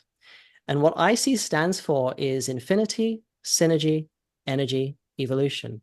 So if I come back here, the infinity is the infinite source potential, the infinite source creator, the everything that is, basically. And there are many levels below this. This is just, again, a simplified model. Now, the synergy is making a bridge and synergizing this level with here. And then what you create in this space is energy, a new type of coded living energy that emanates within this domain. The result of that is an evolution, a living energetic evolution of both the matter and the consciousness of those around in this area here. So that's what infinity, synergy, energy, and evolution does. So that's the IC, and it just funnily happened to make the word IC, which is kind of ironic given that it is a way of seeing beyond what we're used to seeing. So that is at the core of how these devices work. And I'll just run you through this animation very quickly to show you. So here in this level, in the physical level, you get degenerative codes and generative codes, because this is a dualistic level. Your duality exists here, so you can get degenerative and generative in the physical layers. And as we come along to the next layer, I'll just move this along a little bit. Okay, let me just skip it. Sorry, 1 second. Oh, here we go. So in this level, you get the same as well. So this instruments, electromagnetic field instruments, will detect physical movement here, but they don't detect here. The degenerative codes still exist here as well. And this is the other aspect of the IC. By bridging from this level all the way through to here, you get to regenerate all the different codes in here as well as here. Okay. And so if I move along, oops, sorry. So these are the devices which my teams have collaborated with me to create. This is the home system, which I'll go through in a minute, and they all work on the same bridging principle, but the way in which these codes up here are lensed are different. So this is designed to deal with degenerative coding that arises from currents and electrical wires, fields that are around you, a whole plethora of environmental energetics that go around you that contain degenerative coding. So let's just go through those. So we've just mentioned the home system here. This is the primary toroidal field that emanates from the element that's in the center. So the pyramid shape, some people have asked, oh, is it orgone technology or something? No, it's nothing like that at all. The pyramid shape is the casing that provides a slight amount of amplification, but there's an element inside here, which is the core IC element, which actually does this recoding and bridging mechanism. And so you simply place the home system near a cable of a device that's always on, like an alarm clock, or salt lamps work really well. That toroidal field couples to the electrical flow in this wire here, and then the whole living field flows back through and rides the entire electrical system in your house and develops what you could call a biofield around your home. It completely morphs itself to the shape of your home and then actively starts recoding or regenerating any degenerative coding in any field that it finds into generative. And this is an interview I did with the Iconic group, David Icke's group. they had a problem where they had a tower that went up outside their office building and everyone was getting seriously unwell. And Gareth Ike here knew a friend of mine who knew I was doing these devices. And Gareth asked him, they're getting hammered. What have you got anything that will help? And he said, well, I know this dude who's doing this stuff. You could try that. So we sent him one of the original versions. And the interview you can see on our website, but within a handful of days, all of their symptoms had stopped. Okay. So, and, you know, it was faster for some and a bit slower for others because it also works on the degenerative coding within your body as well. So some people work with that faster and some slower. But the other reason is because the living energetics here are designed to connect with the higher self of the individual they're working with and operate in a way that is exactly in alignment with the higher self. And that is an important principle, the way I develop what I do and my teams work with me. Absolute respect for the wishes of the higher self must be observed all the time, no exceptions. So this is how the devices work. We have the ISEE water, which is designed to recode any degenerative coding it finds in water back to generative, and to restore the energetic structure of water, the memory of the water, blank it, and restore it to natural spring water. You know, as if the water had just come from a natural spring. So that would be the structure of the energetic structure of the water. And so the next one is the ISEE charge, which is designed a little bit like the home system. It has a toroidal field that couples to the DC electrical flow charging a device. The living energetic stores itself in the battery of the device, and then the device itself becomes its own emitter of the living energetic fields to constantly recode degenerative energetics into generative from any device. So that could be any electronic gadget that you have. Okay. And now we have the food system. The food is designed to repurpose and reharmonize the energetic coding in food from degenerative to generative. And there's a lady who had these, did some experiments with them. So she took some lettuce from her garden, put both from the same stem in two different water vases, left one aside, and then put one next to the ISEE vitality. So what she described was the one that was left away from the vitality wilted and kind of died within the same day. But the one that was next to the vitality kept going and going and even started to firm up and start generating again for a while, according to these pictures. And then after, you know, so many days, I think it was after day 7, she said it started to wilt again and then started to fade. So there is obviously natural mechanisms that kick in to decompose the plant, but it just gives you an example of the effect of degenerative coding that it has on plant life and food just by putting the ISEE vitality next to it. She also took a couple of tangerines, this one here, which was untreated, so that wasn't next to the vitality, and this one with the V was. She took them both together, put one next to the vitality for about 3 minutes, and then put them in the cupboard next to each other and left them. This one on the left, you can see, is already decomposing and falling to pieces, but the one on the right here was perfectly okay.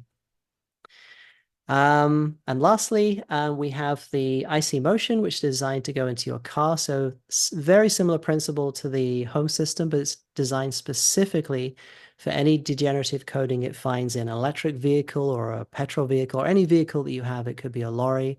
It doesn't matter. Okay. So lastly, coming to the other aspects that the ETs have worked with beyond, which is the Elohim Arcturians and the Palladians and additional teams that have come in as well. We've created these quantum earth seeds. So the earth seeds are designed to be planted in the ground all over the earth. And once they go in, they activate and they start literally waking up and starting to restore the living energetics around them. So these are designed for the body of the earth as an assistance to the earth. So lots of people have been planting these all around the world in different countries, and the teams are very happy with what it is that they're doing. Okay, so lastly, we come to the QSC, which is the quantum still point clarifier. And so I talked about still points before, and in the center of this diamond shape here is a still point, because these two fields, geometrical shape in a shape of a diamond, have elements inside them that create this center point in the middle. And this amplification pyramid at the base, with the element in the base as well, plays an amplification role of spreading the 0 point and expanding it. And it has a profound effect. And there's so, I mean, this in itself is a subject by itself, this device, what it's designed to do. But essentially, it's designed to assist people to regain passively the connection within their own still point inside them, their own infinity point inside them. So it acts like a sort of passive assist outside of you to help you just, while you're going about your day, living in your house, that it starts to help accelerate that connection within you to your own infinity point, the still point within. And the other thing that it does is, what the teams have described to me is that space itself is like an energy node system. So if you look at this expanse here and all these tiny little dots that make up these interconnected nodes, and each of these nodes has the capability of storing all experiential memory. So remember what I talked about before about how people could feel like if they went into an area or a zone or a country where conflict had taken place, they could still feel it playing out. Well, the way my teams described it to me is these energetic nodes store all the experience in the space that have existed there. And the part of the role of the QSC is to heal and repair these spatial node systems to clear conflict, clear degeneration, and to restore the space back to an uplifting, living energetic space at a fundamental level. Okay. And so we come to the end of our talk. I think I hope I haven't run too far over time, but I just wanted to put up where you can find everything there if you wanted to see. So just very quickly, here is the Infinite Source and Elohim meditations that you can do on this site here, all under Infinite Source Creations. The QSC is on there, the Quantum Earth Seeds. And we have another website, which is ISEEinfynergy.com, where you can find those protective IC devices there as well. Yeah, So, I put your website links there on the chat. So anybody who's interested in getting your products, devices, Dr. Clemens have kindly and generously gifted us a discount. All the members and the viewers got a discount if you apply and you order our discount code name, FESIG 5DC. Okay, and that's the discount code. Thank you.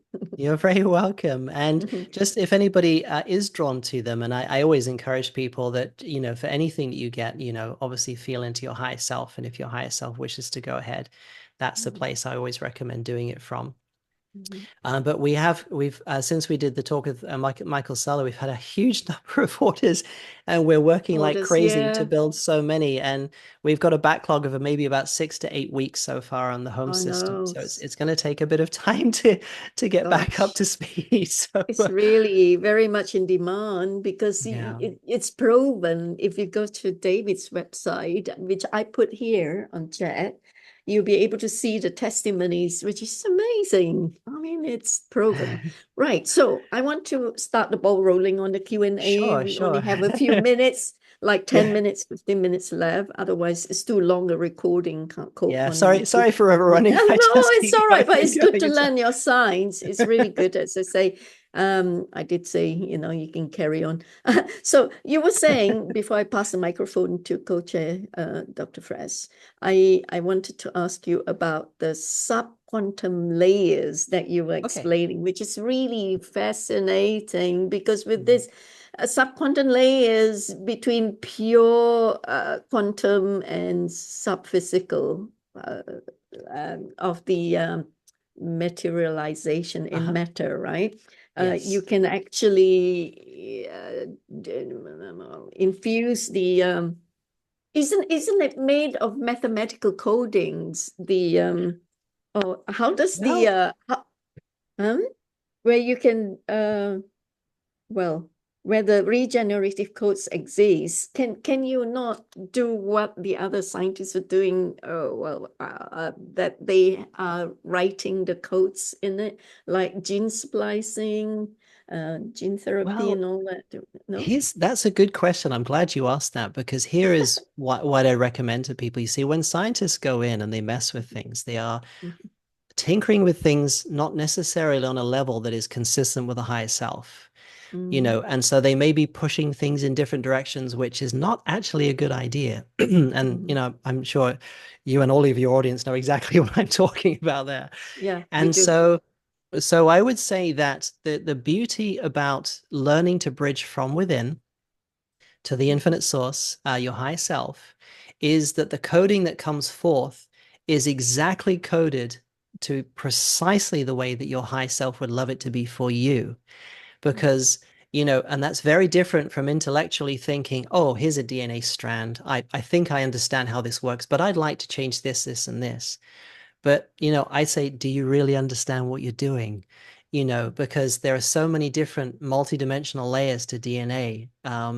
And this is the other thing with, Simon spoke about the DNA aspect before. And as humans, we have high dimensional fields which store an original template of our DNA that is undamaged and cannot be accessed by the shenanigans and goings on down here. It's held in a very sacred level. And I believe that as people are evolving, coding is coming through to help people transform their DNA exactly as the higher self and the source self would love it to be as part of this grand unfolding. And so, does that answer your question? I Oh, think, yeah, absolutely. Yes. yeah, And this is so spot on because we had scientists and inventors coming in talking about the CRISPR skip in the genome expression and right. designing genes and Yeah, to reverse the harm of the jabs, the jab. right. Yeah. Yes, Yeah. So you are talking about the quantum level, the subatomic level, this quantum levels, yes, which is already locked in with the original coding, right, of our original yeah, DNA sequencing. yes. So that is inevitably incorrupted then. It's incorruptible then. Exactly. And it cannot be corrupted because it's held at such a high level that in order to Mhm, access that, you would mhm, first have to be at such a sufficient level within your sacred heart and your high self that when you are there, you have mhm, no way of doing anything other than acting as the higher self and the source self. And sources, I feel, has just done this. It sounds a bit silly for a human to say Source has done mhm, such an amazing job, but is designed things in such a way to mhm. make sure that while we're playing in these realms, we can't do anything too stupid. Yeah. Yeah, some things can in duality can take place, and things have happened as we know. But ultimately, the sacred blueprint, the template of our original field DNA is undamaged and unblemished. And as Wow. humanity is ready to accept that influx of the higher self, as you spend time each day just anchoring your higher self, blending with your higher self, there'll be a natural infusion, as I see it, as I've been told, Mhm, with those higher levels of codings from those where the high templates are stored. So humanity is already undergoing a naturalized restoration. mhm, Now, some people are going faster, some people are going slower. And I would say if you want to go faster with this, my best advice would be connect with your higher self. Have your in the free meditations the Elohim and my higher self and the infinite source have given meditations about how to deeply connect and reactivate those quantum aspects in the sure, cells to sure. realign with the higher self. And it's all higher self driven. And I always say to people, high self is the gatekeeper in a sense. I know that sounds like a weird word to use, but it's the overseer, the protector. Mhm. I would say everything that you do, if you connect with ETs, go through the higher self. The higher self has the 60,000-foot view and can see everything that's going on.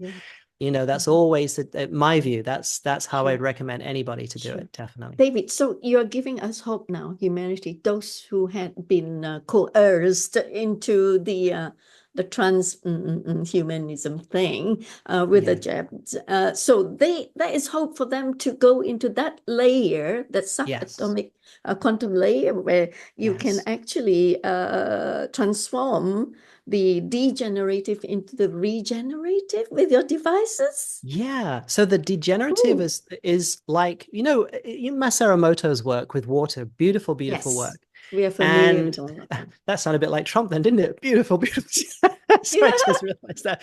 It's like, yeah, I'm a big fan of Masaru Emoto. And when he showed how awful water can take the shape under, you know, certain times of like, you know, disharmonious music or negative thoughts, you know, well, that's basically degenerative coding being generated and put into the water, and the water going into chaos and breaking itself down because there's not enough generative living energy to reform it back into the beautiful shape that it should be.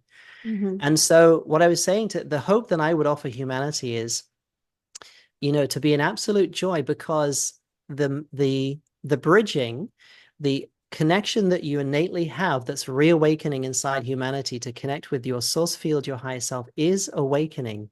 And the more you do that, you will find that you have your own propensity to self-heal, to self-regulate, and it's innate. It's the intelligence of the living love field coming through.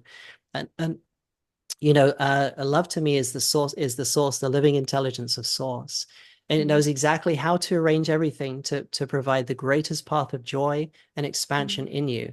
But it does respect free will. So if you, on some level, are not allowing it to come in, you just have to identify where you're creating that block to remove it. And it will show you if you ask it, because if you don't feel it coming in, you can say, okay, hey, source, you know, why is this not coming in? And it will show you areas in your body where you have blocks, and you can offer that up and release it. And then eventually you'll find that you have such a continuation of the flow. It just gets stronger and stronger and stronger. Sure. You become more peaceful, and your cells start to feel more generative. And I believe the natural state of the human being where we're going to is where the matter within our bodies is going to awaken. We will start to glow to a certain point because the matter itself will become slightly luminescent. And then by the very virtue of that emanation of living energetics, the whole body will regulate itself, because a lot of these ETs, their bodies don't decay. They have such a profound access to their infinite source self, their high dimensional aspects. Energies just come through, regulate, cleanse, heal, upgrade. They're doing it all the time. It's completely natural. You don't even have to think about doing it. It's just the innate nature of this, the higher living energetics. Wonderful. You know, thank you for showing the snapshot of the remote viewing of the atomic structure. Yeah, because that really gives us the luminescence in our molecules, right? Yes, it does. And I'm going to have Dr. Anna Mihalcea coming in to speak in one of the future meetings. FESIG has. I did an interview with her last year, actually. Oh, did you? She talks about light medicine. Yes, I'm so glad that you're connected, because I think together, this is what this platform's about at FESIG. Oh, cool. To bring all of you together, so you can actually collaborate and make huge, big quantum leaps with your developments. It's going to help humanity in a big way, because now, do I understand it, David, that Emoto Masaru is talking about the mind-body manifestation through thoughts and consciousness on the water molecules, and because we are all made up of probably even 90% of water content in our body. That's fine. But what your devices does is to give us the and the push, like how do I put it? You know, like the push to, because some of us are so badly damaged that we really need that push to get into that level where we can self-regenerate with our thoughts, our thinking, our consciousness, right? So at this point... Oh, sorry, carry on. I interrupted you. We're still speaking. So no, I'm saying at this point, your devices are really needed to help us get into that state, that level where we will be put on track back in the resonance of the co-creative level in order to proceed. Well, what I would say is that my philosophy with these devices is that I I'm not a proponent of having devices, people dependent on devices outside them, because a lot of people, they kind of put all sorts of stuff on them and bling and everything, and they use it every day and they get dependent on it. And the spirit, I would say, of the guides that I work with, and my personal spirit, is that devices should assist you, but at some point you will be strong enough and developed enough to not use them. And so that is with all the devices that I make. They're not there to disempower you or to take over what you do for yourself. They're there to help you get there. And once you get there, you don't need them anymore. Because I believe that it is so profoundly important for people to really live in self-empowerment and sovereignty. That's a good word to use that Simon used before. I totally agree with that word. And to live authentically as their true selves, and to recognize that the true power within them to heal, cleanse, move, evolve, expand, all comes from within here. Now, because of the condition that humanity has been through, immense pressures, as you know, have been placed on humanity to slow it down and almost stop people in their tracks in different ways. And what the teams, the reason why they brought the ISEE Infynergy devices to do is to release that pressure so that people not only have the release of that degeneration into an environment that's generative, but also the three principles in, for example, the home system is: one, it does the regeneration aspect of coding. Two, it helps you to reconnect to the Earth's living generative fields itself, because most people, when they're working, they're maybe in a high rise in an office, their grounding gets sort of largely diminished. But the ISEE Serenity is designed to passively just keep that grounding connection gently going, so that it just helps you, so you don't have to keep focusing on it. It's a passive instrument. Sure. And so the third principle is about creating a coding environment which helps you elevate and lift exactly the way your higher self wants to. So if your higher self wants to take you in a direction to evolve in a more heart-centered way, that's how it tends to act. And so the device interacts with each higher self and person within the field. And I know we don't have much time, but we've had some extraordinary experiences of people experiencing that. So I hope that kind of answers your question. You did. Thank you. I'm in a hurry to pass over the microphone to the co-chair, Dr. Fresno. Can you take it over, please, on the science side of things, technology, with our R&D team? Yeah. Our poor listening audiences had the joy of listening to nerdism for 2 hours straight. So here we go again. Anyway, you started out your talk about the ocean and waves. Oh, yes. And it's a way of introducing frequency to a visual in a person's mind. Yeah. And when you said, okay, we put a ping pong ball on these different locations on this floating ball, they basically just go up and down. For those of us that have been out kayaks and stuff that are little short ones, we work like a bobber. We don't work like a right. In the electrical, that's the water, we can see different frequencies come at us on the surface. Sometimes it's just rolling waves, one after the other. But a lot of times we have these crisscrosses, which is kind of like what you were illustrating. This is a bunch of different frequencies that are generated from wind, from seismic activity, solar flares, all this kind of stuff. All affects the waves on the water. Yes. Yeah. Then you went to the next one, which is another frequency, which is light frequency. And the imprinting from one surface to the other as it goes through, or hits and gets bounced off, you have this light is picking up a frequency. So there is not much difference, theoretically, between the light being imprinted and the water being imprinted of what Dr. Emoto was talking about. Yeah, it's very, very similar. Sorry, had you finished then? I thought we get into frequencies, we get into nerdism up. And also we are running out of time. Yeah. So let's stick to questions. And because it's really nerdy stuff. But we get into sound. And we know that when we put sound into an environment, we change the people's emotion with Yes, a. yeah. So all the way through our galaxies, all the way through our universe, we find that there's these frequencies. Each planet has a frequency, a base frequency. But when we take a look at the Earth planet, we also have our Schumann resonance, which affects us emotionally. But we also have all the other frequencies that have been put into place. And I'm going to ask the question now, when we take about your devices, in electronics, we use capacitance to remove or store energies that are out of line. Right. It dampens, it puts it in and out. The interesting about your device is that you actually stick them next to electrical devices. This wah wah wah effect of frequency against frequency, and that's, as I say, from the nerd side. Are we canceling frequencies? Are we isolating frequencies? What are we taking a look at? This is a key thing, is to understand that in electronic terms, of course, you're talking about using a capacitor like a high frequency filter pass, right? Yeah. And so the idea of this is very different in that you're not canceling frequencies, you are modifying them in a way.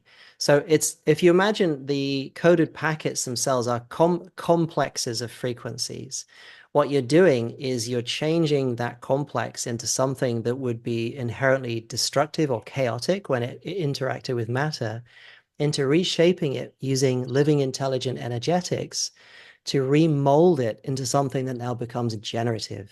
So it's not so much a cancellation, it is a transformation, if that makes sense.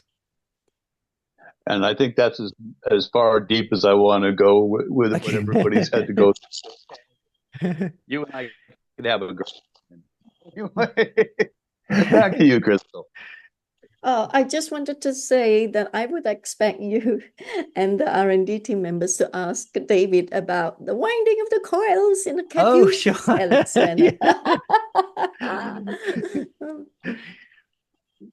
You bring up the image of your infinity symbol, and we want to go deeper into the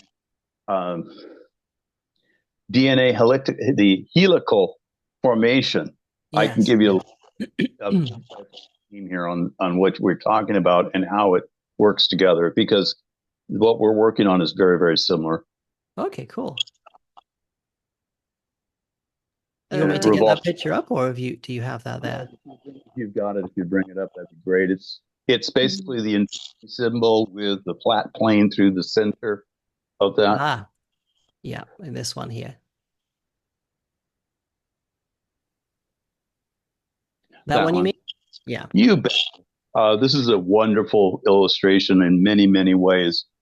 In our work, we look at the toroidal shape as a three-dimensional view of what you have demonstrated here.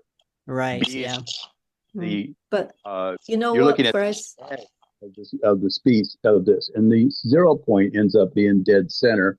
The helical is those, if you follow it through, the two different bands. If you put in two bands instead of one, then you're getting into your helical winding of the coil.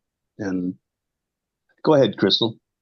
Oh, I was going to point out that David was explaining that the core of the energy that's emanated is inside the pyramid itself. The pyramidal structure is just to act as an amplifier, a magnifier of the energy produced, right, David? Yeah, that's correct. We've actually had people ask us, say, can I give them a bill of materials and dimensions to build one? I said, well, you can build the casing, but there's nothing in it, Nothing in it.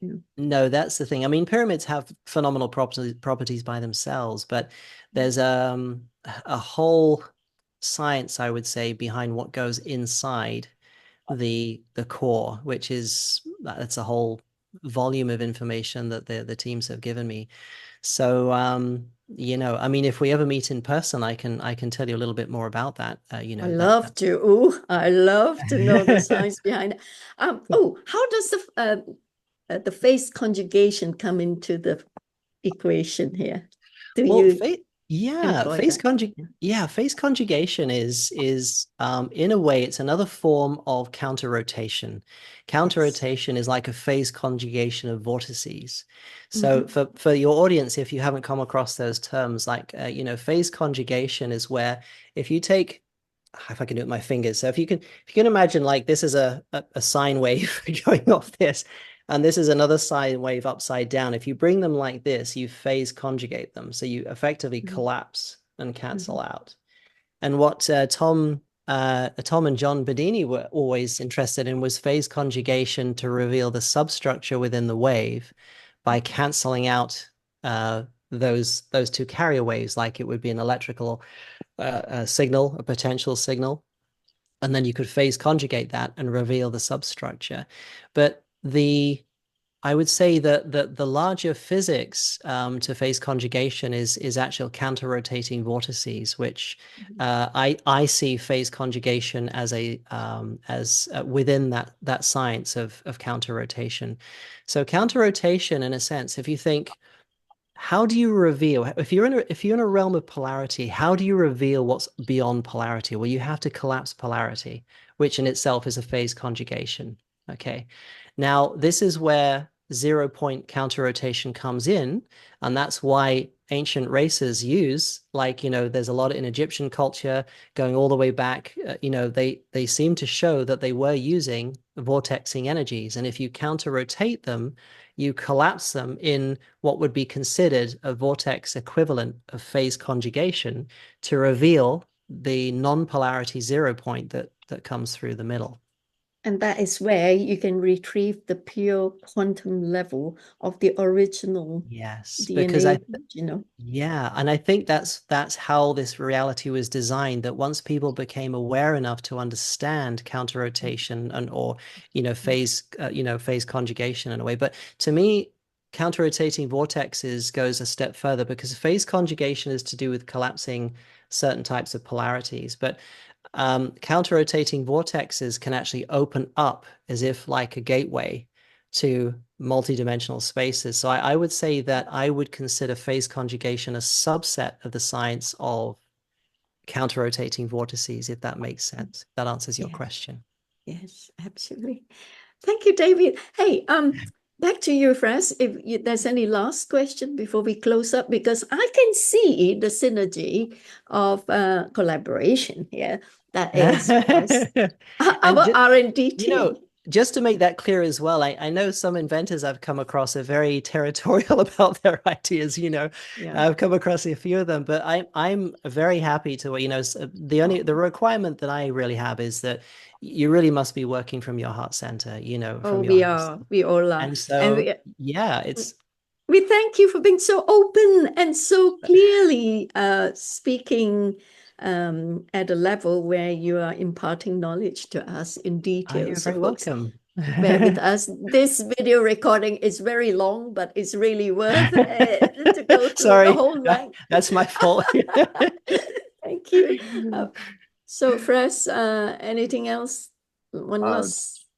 Yeah, basically, we'll go in with my team and we'll discuss some of the stuff that's been covered today, because it's very, very similar.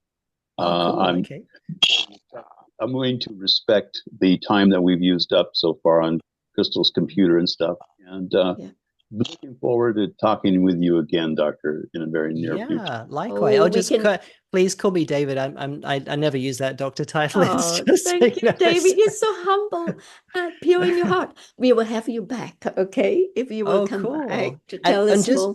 Just lastly, sorry, I know you're squished for time. If any of you do want to reach out, I'd love to hear from you. But because of the number of emails, if you put FSE, the title of it, so I know it's from you, because we're getting so many emails right now. We're actually missing some because we can't. We're struggling to keep up with them. So I will. I know it's David. You, basically. Yeah. Thank you. So I have to put FESIG in front of the Oh, just put it Hayden, in the title. subject, so I know it's Subject, yeah. from you guys, Sure. and then yeah. Thank you That's fine. so much. Wow. So anything else, Henrik, Pontus, I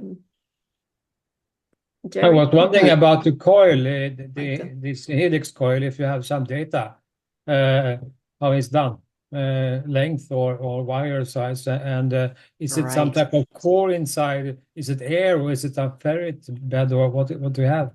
I like the way you're thinking. You're actually jumping quite ahead of the curve there. That's Yeah. it's yeah. Well, to the very simple way, I would say to anyone who wants to DIY this and go back to the instructional diagram that I put up.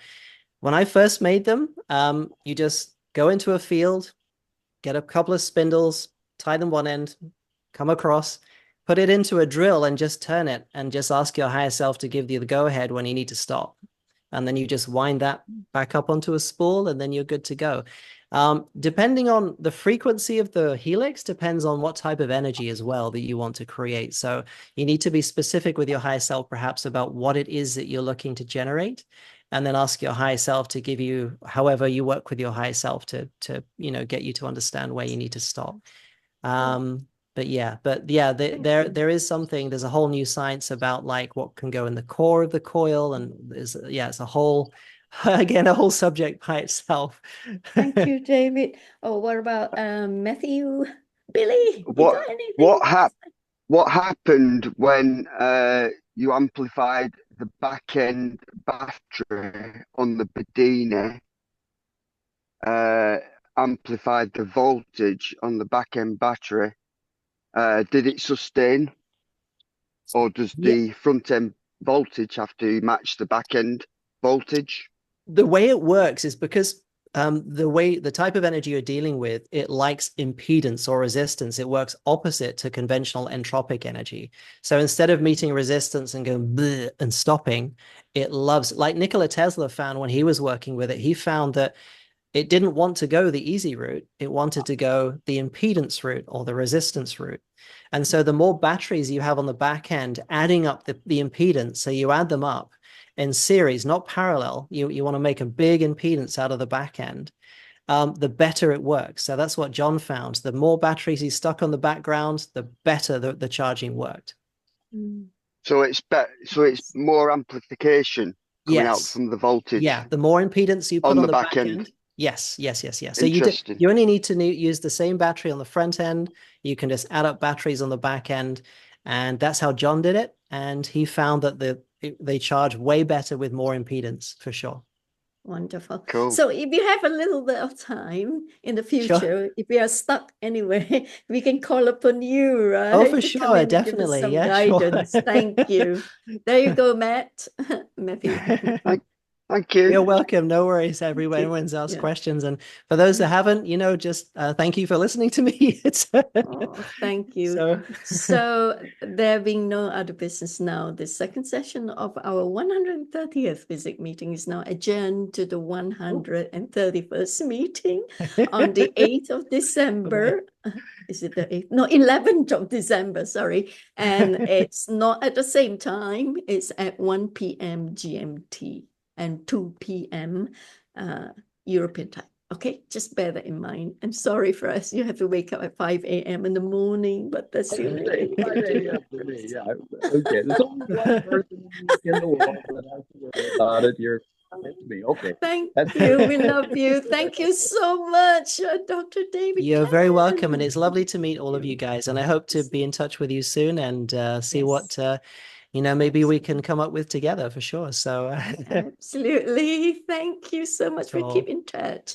So we can stop recording now. Love you. Thank you.